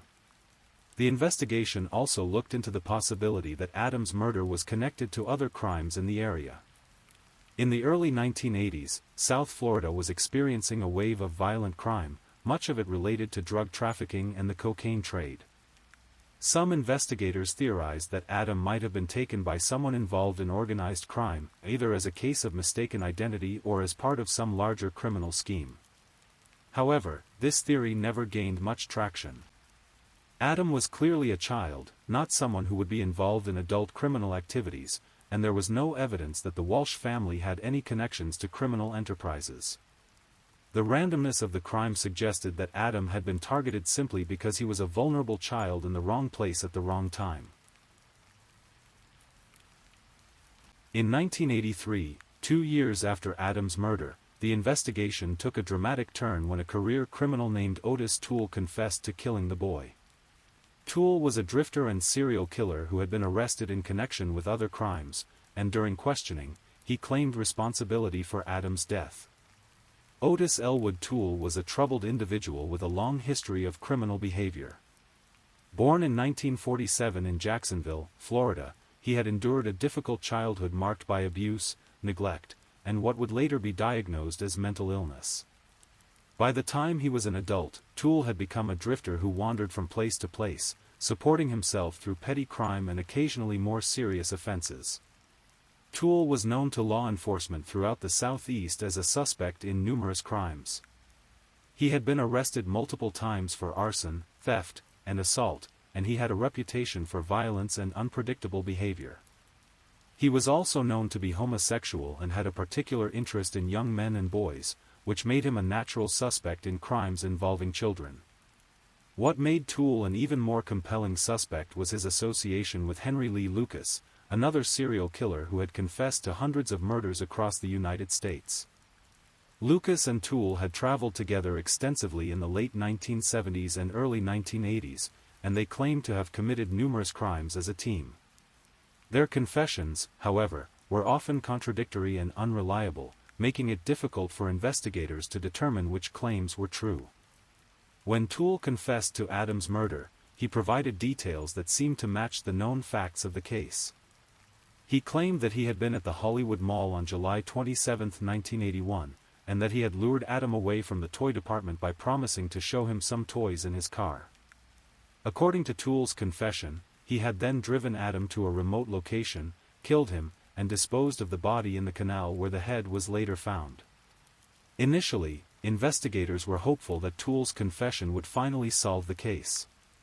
However, as they delved deeper into his claims, problems began to emerge. Toole's story changed repeatedly during different interviews, and many of the details he provided were inconsistent with the known facts of the case. For example, Toole claimed at various times that he had used different methods to kill Adam, that the crime had occurred in different locations, and that he had disposed of the body in different ways. These inconsistencies raised serious questions about the reliability of his confession.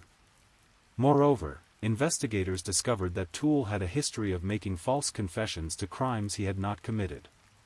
Along with Henry Lee Lucas, he had confessed to hundreds of murders across the country, many of which were later proven to have been committed by other people or to have occurred when Toole was provably elsewhere.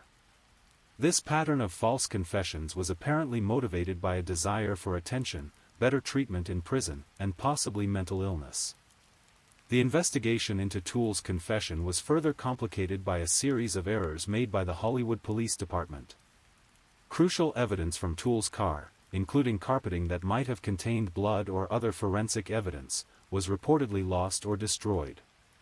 This meant that investigators couldn't use modern forensic techniques to verify Toole's claims or definitively link him to the crime.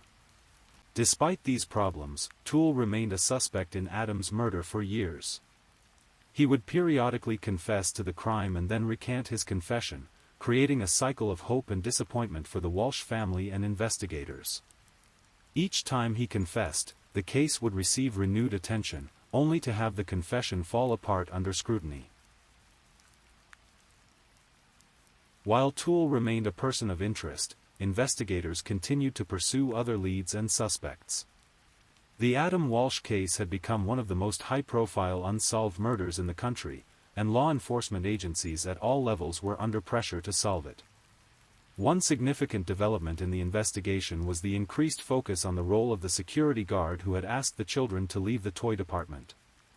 While the guard was never considered a suspect in Adam's murder, investigators began to question whether his actions had inadvertently created the opportunity for the abduction to occur. The security guard's decision to clear out the toy department had created confusion and chaos, during which Adam had somehow ended up outside the store. Some investigators theorized that Adam's killer had been watching the situation unfold and had taken advantage of the confusion to approach the boy and convince him to leave with him. This theory suggested that Adam's murder might not have been a random crime, but rather an opportunistic act by someone who was already at the mall looking for potential victims. The killer might have been watching children in the toy department and waiting for the right moment to strike, with the security guard's intervention providing that opportunity.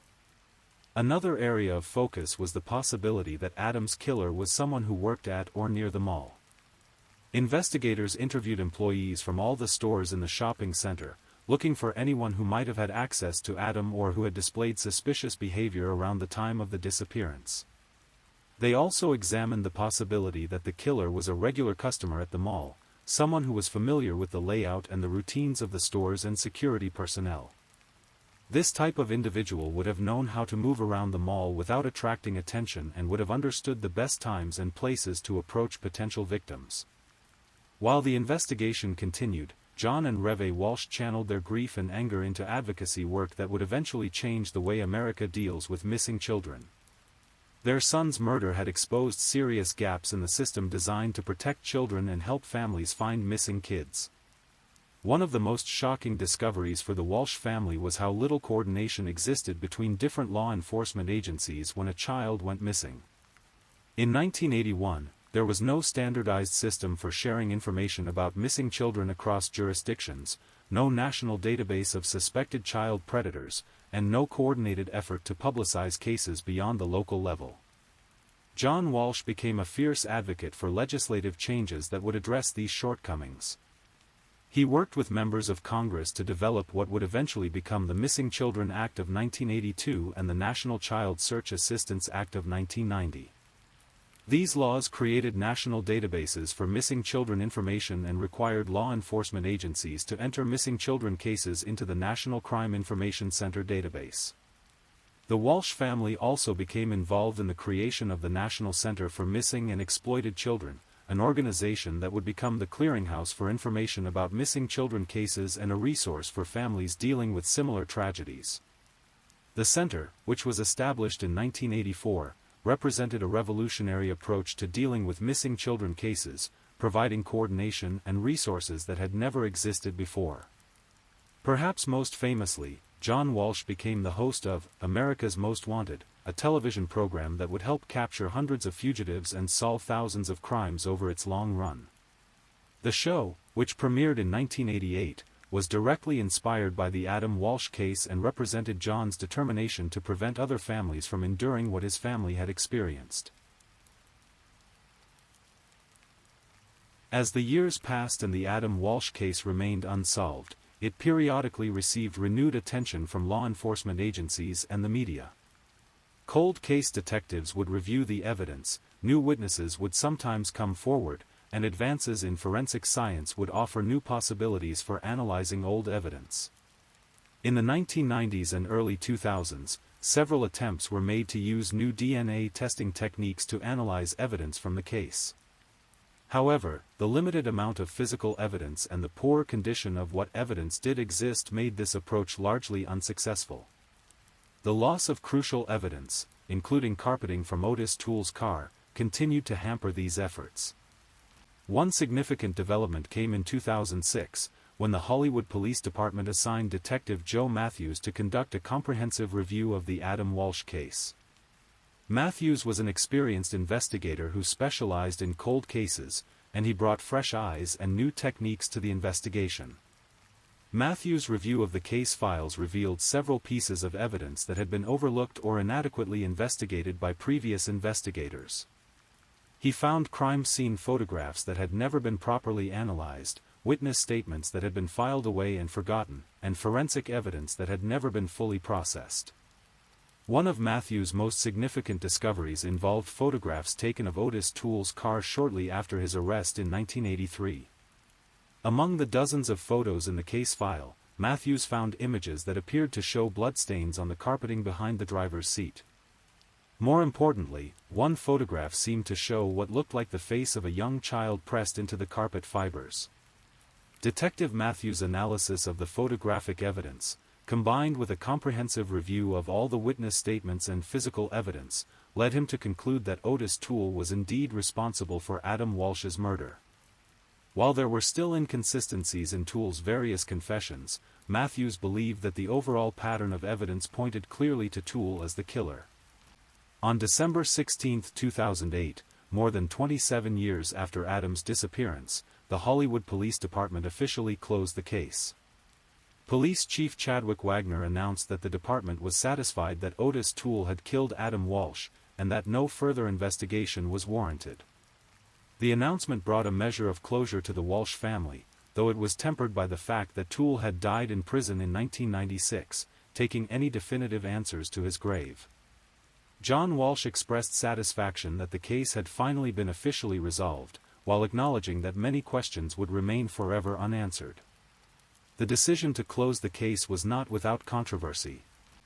Some critics argued that the evidence against Toole was still largely circumstantial and that the inconsistencies in his confessions had never been adequately explained. Others pointed out that the loss of crucial physical evidence meant that the case could never be proven to the standard that would be required in a court of law. However, Detective Matthews and other investigators involved in the case review argued that the totality of the evidence, including Toole's confessions, the physical evidence from his car, and his presence in the area at the time of Adam's disappearance, provided sufficient proof of his guilt. They noted that many successful prosecutions had been built on similar types of circumstantial evidence. Regardless of the controversy surrounding the resolution of his murder case, Adam Walsh's legacy extends far beyond the question of who killed him. His death sparked a revolution in how America deals with missing children and child safety issues that continues to this day. The legislative changes championed by John and Reve Walsh have helped law enforcement agencies across the country coordinate their efforts to find missing children and catch predators. The National Center for Missing and Exploited Children has assisted in thousands of cases, helping to recover missing children and providing resources to families in crisis. America's Most Wanted became one of the longest-running and most successful crime-fighting television programs in history, directly leading to the capture of more than 1,000 fugitives and the resolution of countless cases. The show's success demonstrated the power of media attention in solving crimes and brought the reality of criminal investigation into American living rooms on a weekly basis. Perhaps most importantly, Adam's case helped change the way parents think about child safety. The innocence of 1981, when children could play unsupervised in public places without much concern, gave way to a new awareness of the dangers that existed. While this increased vigilance has sometimes been criticized as creating unnecessary fear, it has undoubtedly prevented many children from becoming victims of similar crimes.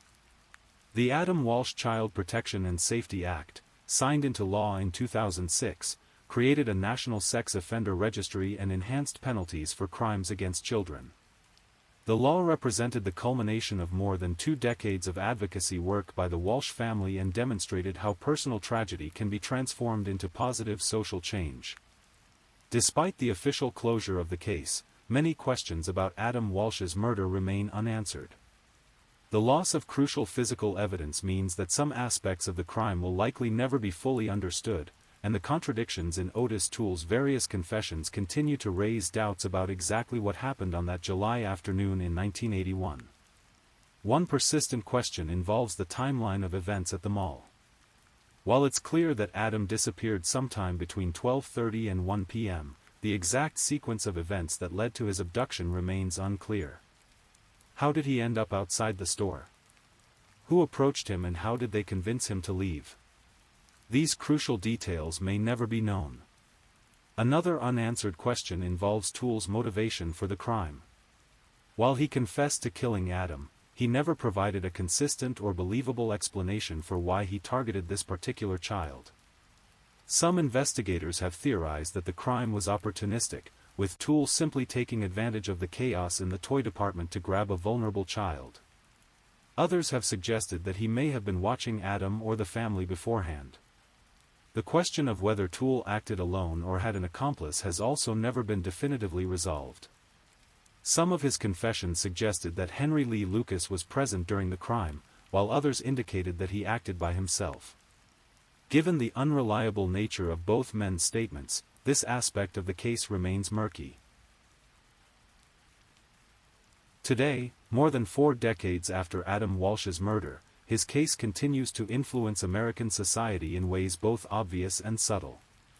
Every Amber Alert that flashes across our phones, every missing child poster we see in a store window, every safety talk that parents have with their children can trace its origins back to that terrible day in Hollywood, Florida.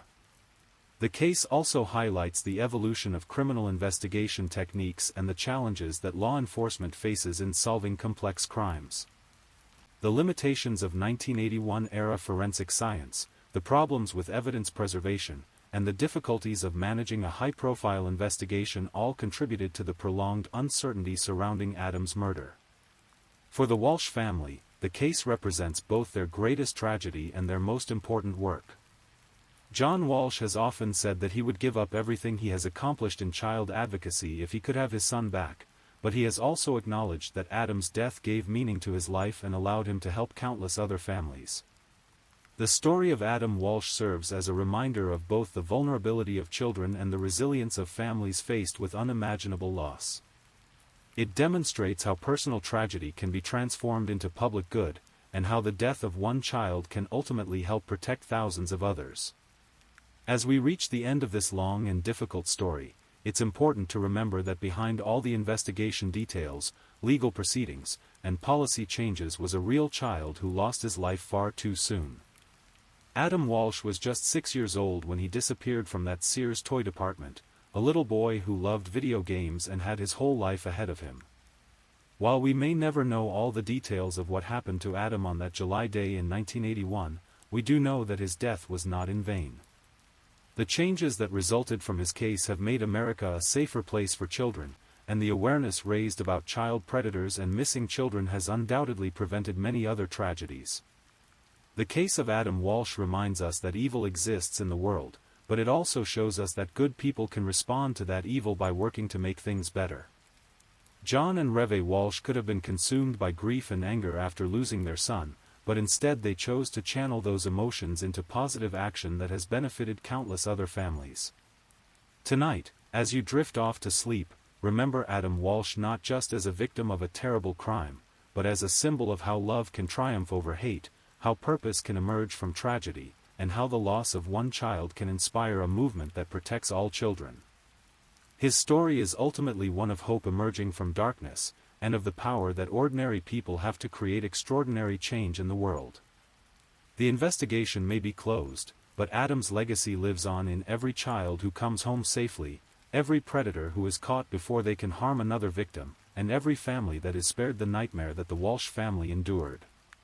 In that sense, Adam Walsh is still with us, still protecting children, and still making the world a safer place, one case at a time.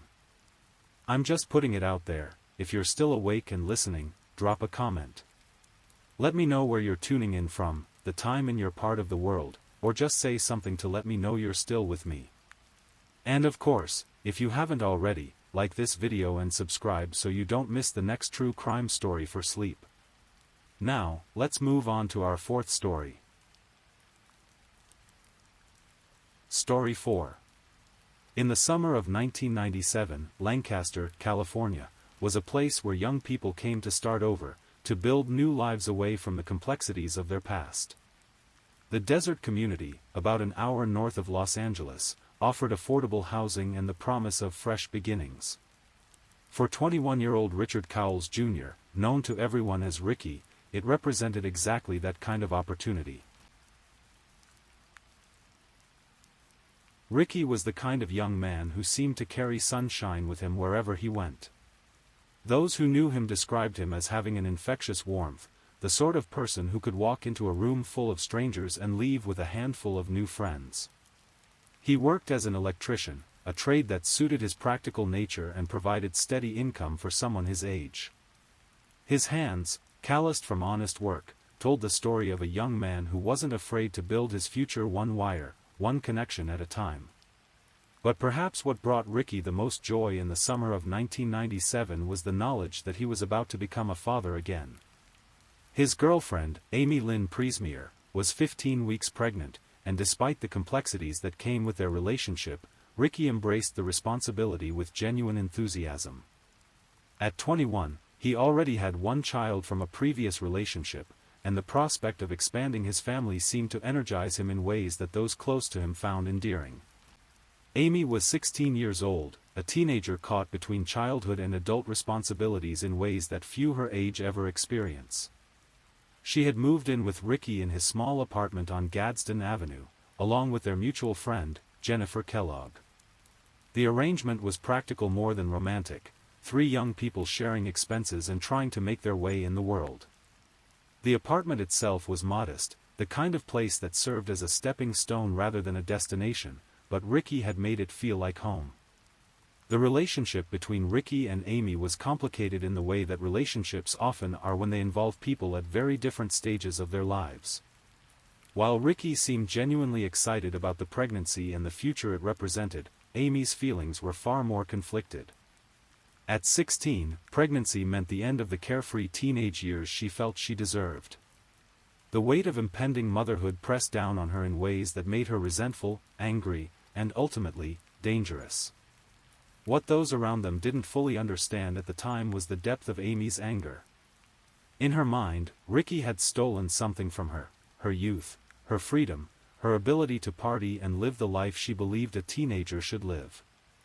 The pregnancy wasn't a blessing or even an accident, it was, in her view, a prison sentence, and Ricky was both the jailer and the key.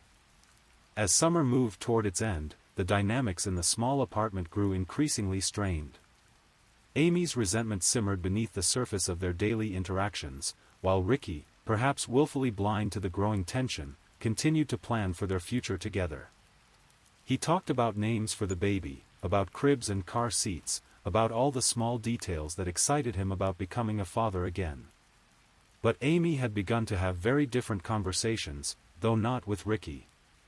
She had started talking to other people in their circle about her situation, about how trapped she felt, about how the pregnancy had ruined everything she had wanted for her life. These conversations would prove to be far more than mere venting sessions between friends. Among the people Amy spoke with was William Hoffman, known to everyone as Billy. Billy was 24 years old and worked as a store clerk, living a relatively ordinary life in Lancaster. He wasn't particularly close to Ricky, but he knew him well enough through their shared social circle. Billy was the sort of person who blended into the background of most situations, not particularly memorable, not someone who stood out in a crowd, which would later prove to be both an asset and a curse. During one of these conversations, Amy made a request that would change everything. She asked Billy to kill Ricky. It wasn't a joke, wasn't said in a moment of heated anger that would be forgotten by morning. Amy had thought about it, had considered her options, and had decided that the only way to free herself from what she saw as the trap of her pregnancy and relationship was to eliminate Ricky entirely. The casual nature of this request was perhaps the most chilling aspect of what would follow.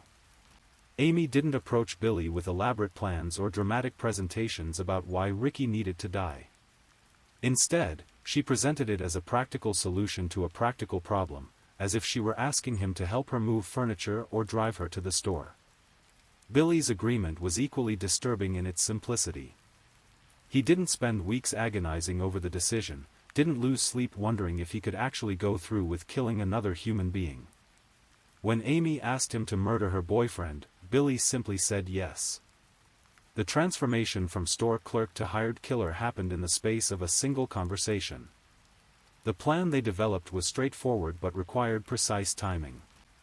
Billy would wait for Ricky in the apartment when Amy wasn't there, ambush him, and make it look like a robbery gone wrong.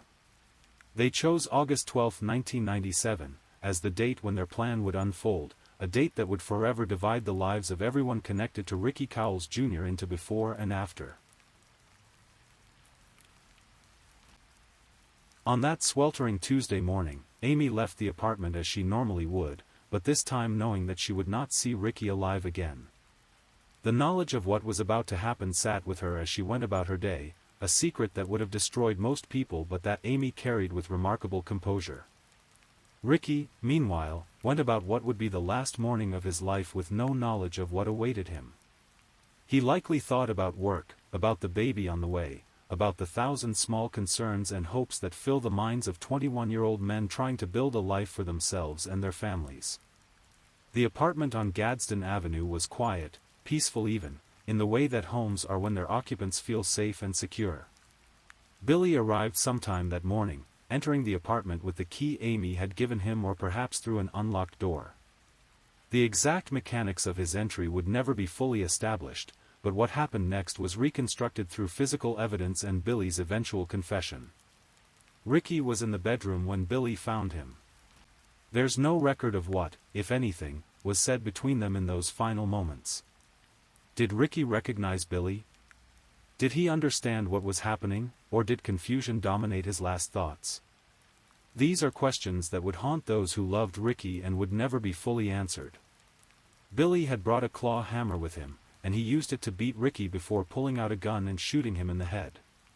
The violence was both brutal and intimate. This wasn't a killing that happened from a distance or in the heat of a moment.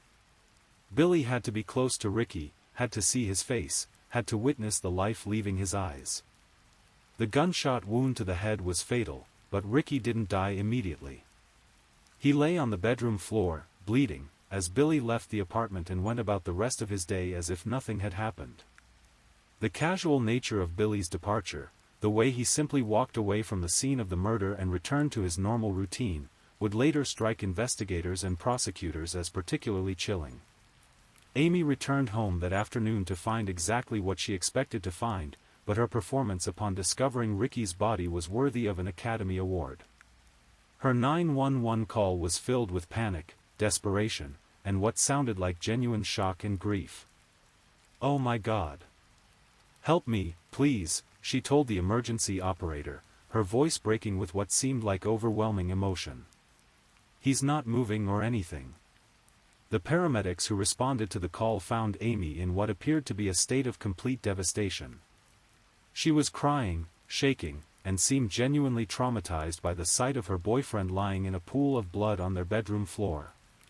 To the first responders, she looked exactly like what she claimed to be, a pregnant teenager who had come home to find the father of her unborn child murdered in their apartment. Ricky was still alive when the paramedics arrived, though barely. They rushed him to the hospital, where doctors worked desperately to save his life, but the damage from the gunshot wound was too severe. On August 14, 1997, 2 days after the attack, Richard "Ricky" Cowles Jr. was officially declared dead. He was 21 years old. The initial investigation proceeded exactly as Amy and Billy had hoped it would. The crime scene appeared to support the theory that Ricky had been the victim of a robbery that had turned violent. The apartment showed signs of having been searched, though nothing of significant value appeared to be missing. To the detectives who first processed the scene, it looked like another senseless crime, a young man killed by someone looking for money or drugs who had panicked when confronted. Amy played her role perfectly during those first days and weeks of the investigation. She was the grieving girlfriend, the young woman whose life had been shattered by the random violence that had taken the man she loved. She spoke to detectives with what appeared to be complete openness, answering their questions and providing details about Ricky's life and their relationship that seemed to help rather than hinder the investigation. The pregnancy added another layer of tragedy to the story that investigators found heartbreaking. Here was a 16-year-old girl who had lost not only her boyfriend but the father of her unborn child. The detectives working the case felt genuine sympathy for Amy, and that sympathy may have initially blinded them to the possibility that she could be involved in Ricky's murder. But as days turned into weeks and weeks turned into months, the investigation began to stall. Despite their best efforts, detectives couldn't identify any suspects who fit the profile of someone who would have committed a robbery-turned-homicide at the Gadsden Avenue apartment. The physical evidence was limited, and the witness testimony didn't point to any obvious perpetrators. Amy, meanwhile, continued to live her life as a grieving girlfriend and expectant mother. She gave birth to Ricky's child, a baby who would grow up never knowing their father but carrying his name and his memory. To everyone around her, Amy seemed to be handling her grief as well as could be expected under the circumstances. But secrets have a way of eating at people, and murder is a secret that's particularly difficult to carry. Whether through guilt, fear, or simple human weakness, someone eventually broke the silence that had protected Amy and Billy for so long. The breakthrough in the case came in the form of an anonymous tip. Someone who knew about the conspiracy between Amy and Billy finally decided to speak up, and when they did, they provided investigators with information that completely changed the direction of the case. The tip alleged that Ricky's murder hadn't been a random crime at all, but rather a carefully planned execution orchestrated by his own girlfriend. With this new information, detectives began to look at the case through an entirely different lens. They re-examined the crime scene, reconsidered Amy's behavior and statements, and started building a case based on the theory that Ricky had been killed by someone he knew and trusted. The investigation that followed was meticulous and painstaking. Detectives had to prove not only that Billy Hoffman had killed Ricky Cowles Jr., but that Amy Priesmeier had been the mastermind behind the murder.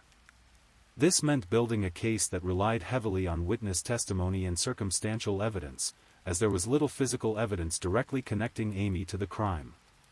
Billy Hoffman was arrested first. When confronted with the evidence against him, he eventually confessed to killing Ricky. But his confession also revealed the larger conspiracy. He told investigators that Amy had asked him to commit the murder and that he had done so at her request. The details Billy provided matched what investigators had learned from their anonymous tipster. He described how Amy had approached him, how she had expressed her hatred for Ricky and her belief that the pregnancy had ruined her life, and how she had asked him to kill her boyfriend as a solution to her problems. Amy's arrest came later, and it sent shockwaves through the Lancaster community. The grieving teenage mother whom everyone had pitied and supported was suddenly revealed as the architect of her boyfriend's murder. The pregnancy that had been seen as another layer of tragedy in the case was now understood to be the motive for the killing. The legal proceedings that followed were complex and drawn out over several years. Billy Hoffman was tried first and was relatively quickly convicted of murder and sentenced to life in prison. His confession and the physical evidence connecting him to the crime scene made his guilt clear to the jury. Amy's case was far more complicated.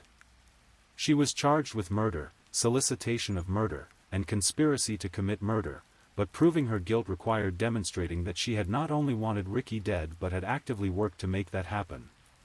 The prosecution had to show that Amy hadn't simply wished Ricky would disappear, but had actually taken concrete steps to arrange his murder. The key to the prosecution's case was establishing Amy's motive and her actions leading up to the murder. Witnesses testified that Amy had spoken frequently about her resentment toward Ricky and her belief that the pregnancy had destroyed her life. They described conversations in which Amy had blamed Ricky for ruining her youth and preventing her from living the life she wanted. Perhaps most damaging to Amy's defense were the witnesses who testified that she had actively solicited people to kill Ricky. It wasn't just Billy Hoffman who had been approached. Amy had spoken to multiple people about wanting Ricky dead, though most had assumed she was simply venting her frustrations rather than making serious requests for murder. The prosecution painted a picture of a young woman who had become so consumed with resentment and anger that she had convinced herself that murder was not only justified but necessary.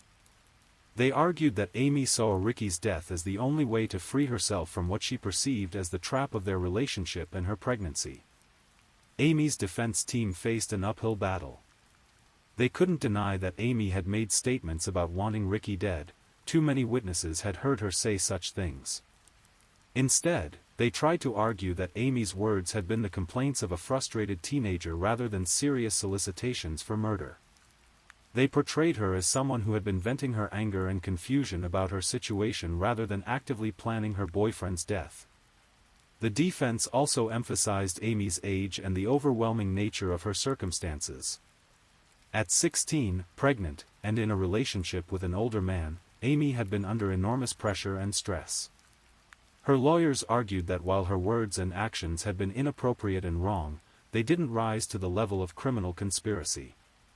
But the prosecution's case was strong, and the jury was convinced that Amy had done more than simply complain about her situation. The evidence showed that she had actively worked to arrange Ricky's murder, had provided Billy with access to the apartment, and had created the alibi that allowed her to be absent when the killing took place. In 2007, nearly 10 years after Ricky's murder, Amy Lynn Priesmeier was convicted of murder, solicitation of murder, and conspiracy to commit murder. The jury had concluded that her youth and difficult circumstances, while perhaps explaining her actions, did not excuse them. She had orchestrated the death of the father of her child, and she would be held accountable for that crime. The case also involved other individuals who had played smaller roles in the conspiracy. David Ashbury was convicted of being an accessory to murder and sentenced to 2 years in prison for his part in helping to cover up the crime. The web of people involved in Ricky's murder extended beyond just Amy and Billy, encompassing a group of young people who had all, in their own ways, contributed to the tragedy.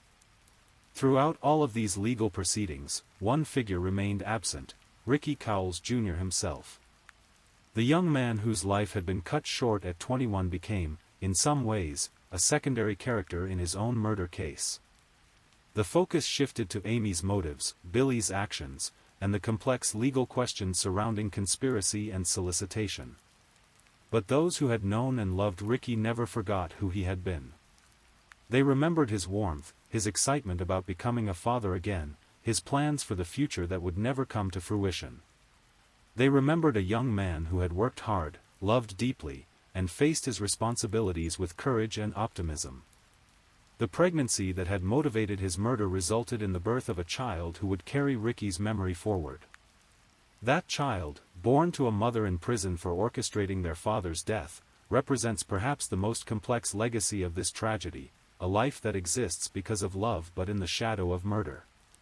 In the years since the convictions, the case of Ricky Cowles Jr. has been featured in various true crime documentaries and television programs, including NBC's Dateline. These retellings have brought Ricky's story to new audiences, but they've also sometimes focused more on the sensational aspects of the case, the young pregnant girlfriend who became a killer, than on the man whose life was lost.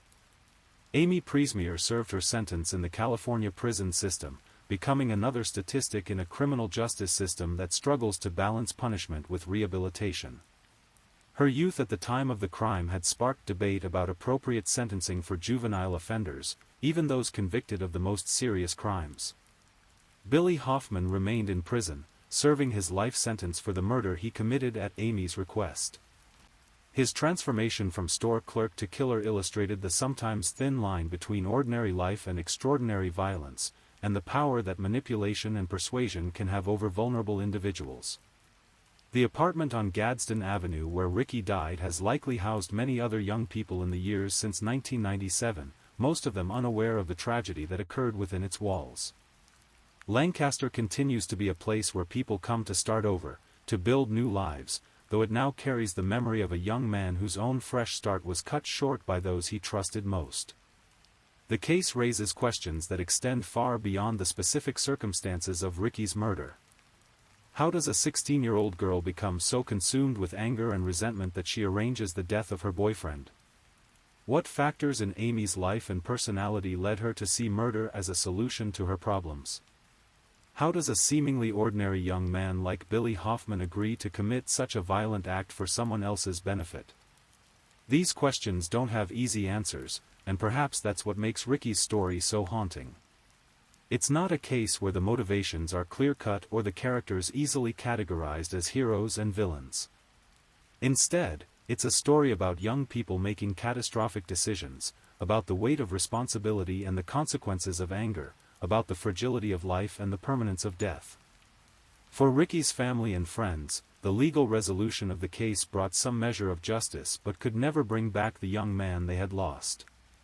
They were left with memories of someone taken too soon, of a life that had held so much promise and possibility. They were left with the knowledge that Ricky had died not because of random violence or circumstance, but because the people closest to him had decided he didn't deserve to live. The tragedy of Ricky Cowles Jr.'s murder lies not just in the loss of his life, but in the betrayal that led to his death. He was killed by the girlfriend who shared his bed and the acquaintance who shared his social circle. He died believing he was safe in his own home, surrounded by people he trusted.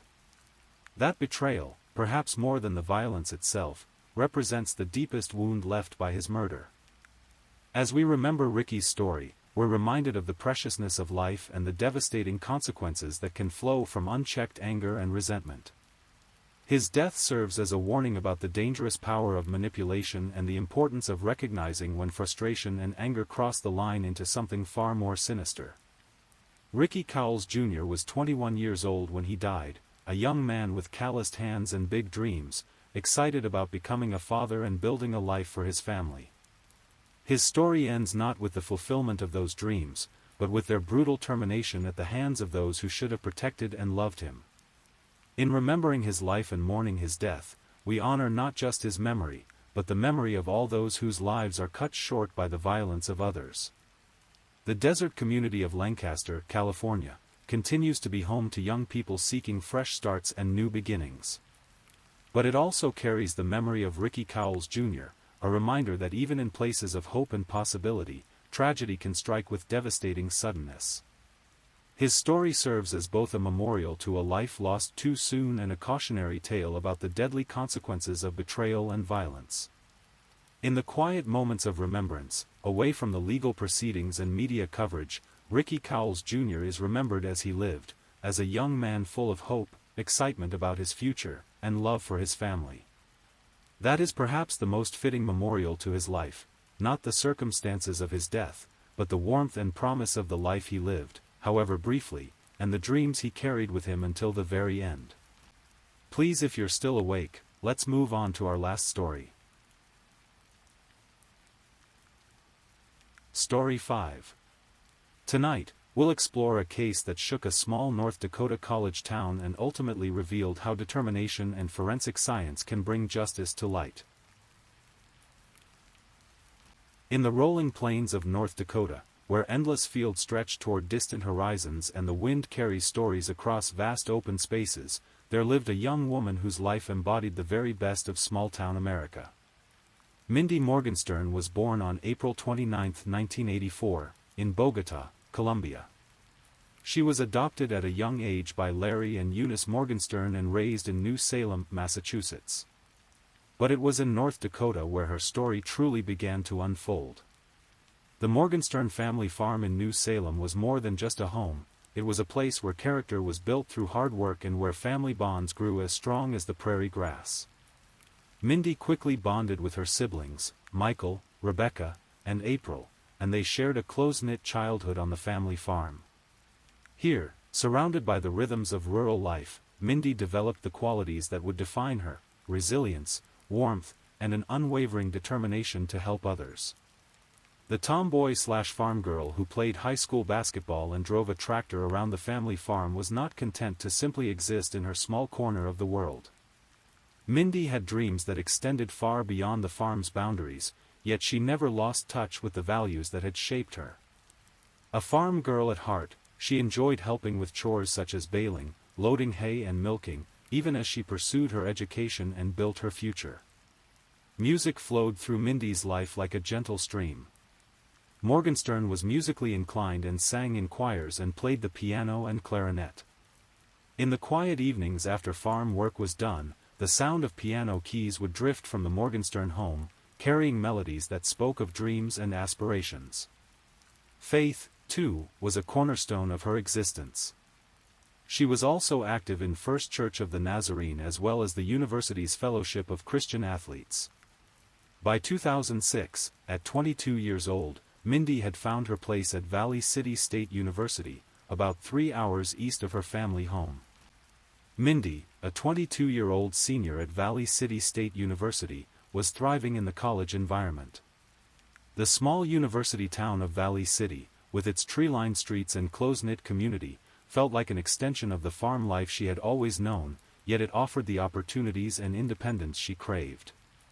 She was happy in Valley City where she had a waitressing job and an apartment as she attended classes. But Mindy's impact on the community extended far beyond her studies and part-time work. She served as an assistant basketball coach at the high school in Valley City and also worked as a lifeguard at the university and for the city as well. Her life was a tapestry of service to others, whether she was teaching young athletes the fundamentals of basketball or ensuring the safety of swimmers at the pool. Mindy had a deep love for people, worked with children, and even coached youth basketball. Despite being diagnosed with multiple sclerosis, she refused to let anything dim her spirit or slow her commitment to helping others. She was the kind of person who made everyone around her feel valued and supported, the kind of young woman who embodied hope for the future. Living in her off-campus apartment, Mindy had created a space that reflected her personality, warm, welcoming, and filled with the energy of someone who was actively building her dreams. She was popular among her peers, known for her reliability and her genuine care for others. Friends could count on her to answer her phone, to show up when she said she would, and to offer a listening ear when needed. September 13, 2006, began like any other day in Valley City. The late summer air carried hints of the autumn to come, and students were settling into the rhythm of the new school year. For Mindy, it should have been just another ordinary Wednesday in her senior year, filled with classes, work, and the comfortable routines she had established. But as the day progressed, something was different. It was pretty unusual for college senior Mindy Morgenstern to not answer her cell phone or call her friends back. But that's what had been happening all afternoon on September 13, 2006. In an era when cell phones were becoming ubiquitous but were not yet the constant companions they would later become, missing a call or two wasn't necessarily alarming. But Mindy was known for her reliability, her consistent communication with friends and family. As the afternoon stretched into evening, concern began to grow among Mindy's circle of friends. So her friends Tony Bauman and Danielle Holmstrom drove by Mindy's apartment to check in. These were the kind of friendships that college fosters, close bonds formed through shared experiences, late-night study sessions, and the unique challenges of young adulthood. Tony and Danielle knew Mindy well enough to recognize that her silence was uncharacteristic. The drive to Mindy's apartment would have taken them through the familiar streets of Valley City, past the university campus where they had spent countless hours together, past the local businesses where they had shared meals and conversations about their futures. It was the kind of routine trip that friends make without thinking, motivated by nothing more than mild concern and the desire to check on someone they cared about. She was found by her friends Tony Bauman and Danielle Holmstrom, who went to her place after she didn't respond to phone calls all day. What they expected was perhaps to find Mindy taking a nap, or studying with her phone on silent, or dealing with some minor crisis that had kept her from returning calls. What they found instead would shatter their world and send shockwaves through their tight-knit community. I ran inside and knocked on the door, and there was no answer. The apartment building was quiet, the kind of peaceful silence that often settles over college housing in the early evening. But when there was no response to their knocking, no sound of footsteps or movement from within, the concern that had brought them there began to crystallize into something more urgent. The discovery that awaited them defied comprehension. Her body was discovered by friends Tony Bauman and Danielle Holmstrom after she failed to respond to multiple calls. In an instant, their routine check on a friend became the moment that would divide their lives into before and after, the moment that would transform them from college students worried about exams and social plans into witnesses to an unthinkable crime. What Tony and Danielle encountered in that apartment hallway was a scene that would haunt them forever. It was Mindy. And then I noticed something around her neck. The young woman they had come to check on, the friend they had shared so many ordinary moments with, lay before them in a state that defied all understanding. Was discovered dead in her off-campus apartment on September 13, 2006. The apartment that had been Mindy's sanctuary, her space of independence and dreams, had become the site of unspeakable violence. A student at Valley City State University in 2006, Morgenstern was found strangled with her throat cut in her off-campus apartment. The physical evidence of the crime painted a picture of a struggle and a determination to survive.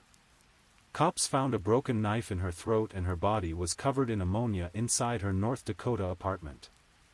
The presence of ammonia suggested that someone had attempted to destroy evidence, to wash away the traces of their crime. But they had not been entirely successful. Morgenstern's cause of death was an incised wound of neck/asphyxia, according to the autopsy report. The clinical language of the medical examiner's report could not capture the horror of what had transpired, but it provided crucial information about the final moments of Mindy's life. According to the autopsy report referenced by multiple outlets, including the Sun report dated February 10, 2023, Mindy Morgenstern died from asphyxiation and incised wounds to her neck. There were no signs of sexual assault. This last detail would prove significant in the investigation that followed. Whatever had motivated this attack, it was not sexual assault. The motive lay elsewhere, in the twisted psychology of someone who had committed an act of unprecedented violence in this peaceful college town.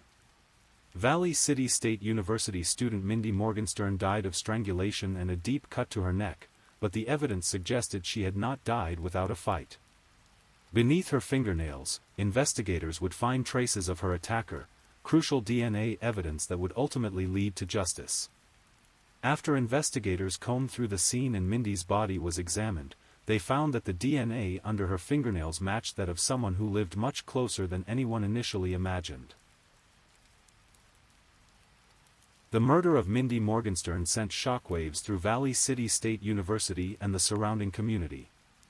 The crime, which initially puzzled law enforcement, represented a type of violence that was almost unheard of in this part of North Dakota. The local police department, more accustomed to dealing with minor infractions and the occasional drunk and disorderly incident that comes with having a university in town, suddenly found themselves investigating a brutal homicide. The first challenge facing investigators was the apparent randomness of the crime. Mindy had no known enemies, no history of conflicts that might have escalated to violence. She was well liked by her peers, respected by her professors, and beloved by her family. The idea that someone would target this young woman for murder seemed incomprehensible to everyone who knew her. Police had 5 suspects in the murder of Mindy Morgenstern, including one suspect provided by the victim herself. This intriguing detail suggests that even in her final moments, Mindy Morgenstern was fighting not just for her life, but to ensure that her killer would be brought to justice. The DNA evidence found under her fingernails would prove to be the key that unlocked the entire case. Forensic science, still evolving in 2006 but increasingly sophisticated, would play a crucial role in the investigation. DNA from Mo Maurice Gibbs matched DNA under her fingernails, an investigator said Thursday. There was no one else's DNA found at the scene that we're aware of. This genetic evidence provided investigators with a clear direction for their investigation, pointing them toward a suspect who had been hiding in plain sight. The investigation revealed that the killer was not a stranger who had randomly selected Mindy as a victim. Instead, the evidence pointed to someone who lived in close proximity to her, someone who had access to her building and knowledge of her routines. Eventually led to the arrest and conviction of her neighbor, Maurice Gibbs, a local corrections officer. The revelation that the suspect was a corrections officer, someone whose job it was to maintain order and security, added another layer of shock to an already horrific crime. A neighbor, Mo Gibbs, was arrested a week later and charged with her murder. The fact that this individual worked in law enforcement made his arrest particularly disturbing to the community. Maurice Gibbs was not the kind of person who would have immediately attracted suspicion in a murder investigation. A 34-year-old local corrections officer who also happened to be her neighbor. In the world of criminal investigations, neighbors are often questioned as a matter of routine, but their status as corrections officers typically places them on the side of law and order rather than criminality. Detectives used DNA found under her nails to identify her 34-year-old neighbor as the killer. He had prior convictions, a detail that would become crucial as investigators delved deeper into Gibbs' background. Upon closer look, the detectives uncovered his shady past. What emerged was a portrait of a man who had successfully concealed a pattern of criminal behavior while maintaining employment in a position that required trust and integrity. The investigation into Gibbs revealed that his criminal history was not limited to the murder of Mindy Morgenstern. Following his arrest, multiple inmates from the jail where he worked came forward, accusing him of sexual assault. This led to 6 additional sexual assault charges, as well as one related to the 2004 case in Fargo, North Dakota. The picture that emerged was of a predator who had used his position of authority to victimize vulnerable individuals. The proximity of Gibbs to Mindy's apartment was not coincidental. When her life was cut short in September 2006, the community of the quaint college town was shaken to its core. After chasing leads they found at the crime scene, the authorities were led straight to Mo Gibbs. The DNA evidence had pointed investigators directly to someone who had been living in close proximity to their victim, someone who had had ample opportunity to observe her routines and plan his attack. The motive for the murder, as prosecutors would later argue, was rooted in Gibbs' pattern of predatory behavior. Prosecutors argued that he attempted to assault her, and when she resisted, he killed her. This theory was consistent with the physical evidence found at the scene and with the DNA evidence that had led investigators to Gibbs in the first place. The path to justice for Mindy Morgenstern was not without its complications. His first trial ended in a mistrial, a setback that must have been devastating for Mindy's family and friends who were seeking resolution and accountability for her death. Mistrials can occur for various reasons: jury deadlock, procedural errors, or other factors that compromise the integrity of the judicial process. However, the prosecution was not deterred by this initial setback. But during the second trial in 2007, he was found guilty of murdering Mindy. The second trial, armed with the same compelling DNA evidence and a clearer presentation of the case, achieved the outcome that the first had not. On November 20, 2007, the jury found Gibbs guilty of first-degree murder, and the court imposed a life sentence without the possibility of parole. The conviction represented not just justice for Mindy, but validation of the forensic evidence that had made the case possible. It also provided some measure of closure for a community that had been shaken by the brutal murder of one of its brightest young people. The appeals process that followed was unsuccessful for Gibbs. His appeals were denied, and he remains incarcerated at the North Dakota State Penitentiary. The finality of this outcome ensured that Gibbs would never again have the opportunity to harm another person, providing some comfort to those who had known and loved Mindy. Gibbs was sentenced to life in prison, where he continues to serve his sentence. In 2007, Gibbs was sentenced to life without the possibility of parole, ensuring that he will spend the remainder of his days behind bars, paying for his crimes against Mindy and the other victims who came forward during the investigation. The story of Mindy Morgenstern's murder is, at its core, a story about the triumph of evidence over deception, of justice over violence, and of community over evil. The DNA evidence that led to Mo Gibbs' conviction represented not just scientific advancement, but Mindy's own contribution to solving her murder. In fighting for her life, she had ensured that traces of her attacker remained under her fingernails, providing investigators with the crucial evidence they needed to bring him to justice. The impact of Mindy's death extended far beyond the courtroom. Her story became a testament to the importance of forensic science in criminal investigations, and to the power of community support in the aftermath of tragedy. The friends who discovered her body, the investigators who pursued the evidence wherever it led, and the prosecutors who ensured that justice was served all played crucial roles in honoring Mindy's memory. For her family, Larry and Eunice Morgenstern, and her siblings Michael, Rebecca, and April, the loss was immeasurable. The farm girl who had filled their home with music and laughter, who had worked alongside them in the fields and pursued her dreams with determination, was gone. But her legacy lived on in the lives she had touched, the children she had coached, and the friends who remembered her warmth and kindness. Ministers from 6 Valley City churches participated in the memorial, a testament to the impact Mindy had made on her community during her brief life. The coming together of different faith communities to honor her memory reflected the universal recognition of the loss that her death represented, not just to her family and friends, but to everyone who had known her or been touched by her story. The case also highlighted the importance of thorough background checks and ongoing monitoring of individuals in positions of trust and authority. Gibbs' ability to maintain employment as a corrections officer while concealing his criminal tendencies raised questions about the systems designed to protect public safety. The additional charges that emerged after his arrest for Mindy's murder revealed a pattern of abuse that had gone undetected for years. Today, more than 15 years after her death, Mindy Morgenstern is remembered not as a victim, but as a young woman who embodied the best qualities of her generation. Her story continues to be told, most recently on programs like NBC's Dateline, ensuring that her memory remains alive and that the lessons of her case continue to inform criminal investigations and community safety efforts. On May 16, 2025, NBC's Dateline aired "Who Killed Mindy Morgenstern?", bringing her story to a new audience and ensuring that her legacy continues to touch lives. These retellings serve not just as entertainment, but as important reminders of the fragility of life and the importance of justice. The small town of Valley City, North Dakota, where Mindy spent her final years, continues to remember her contributions to the community.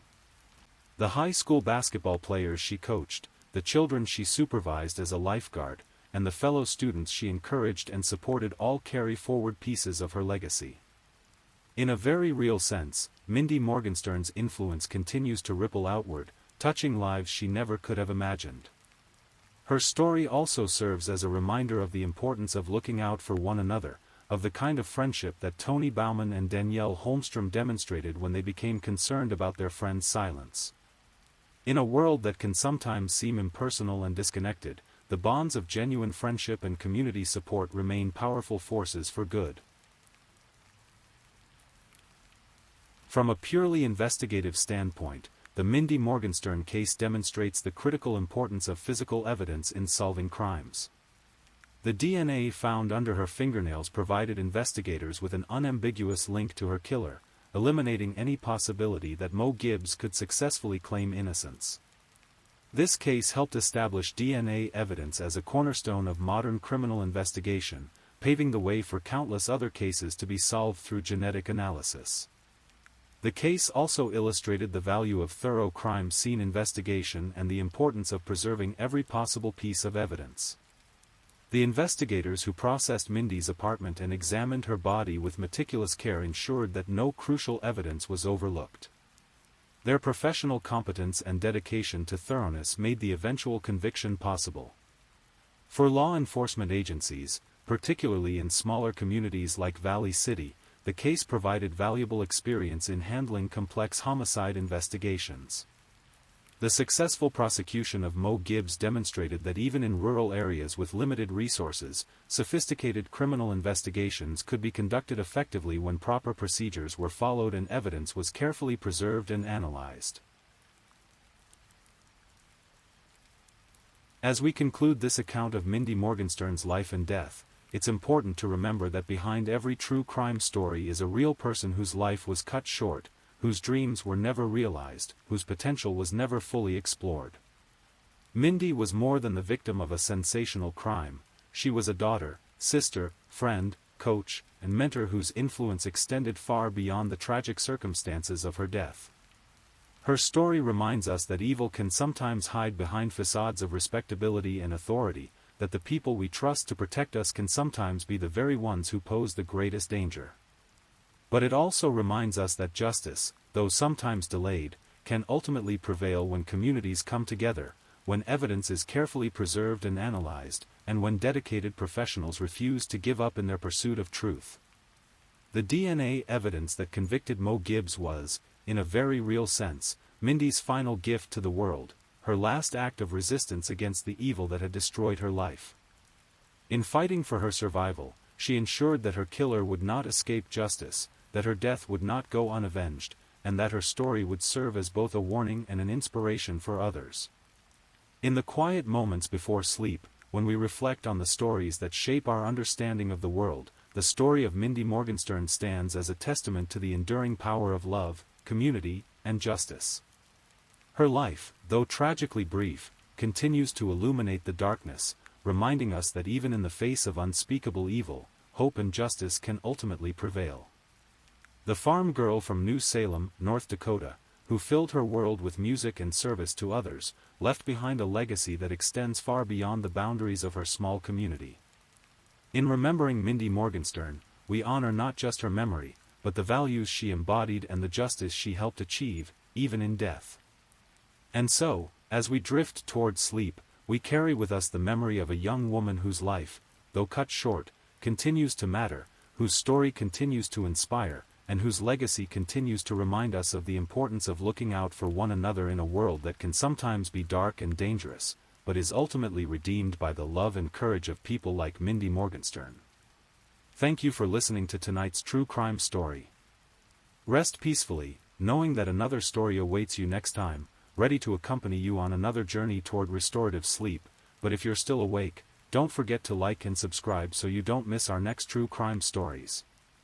And until next time, stay safe and take care. Good night.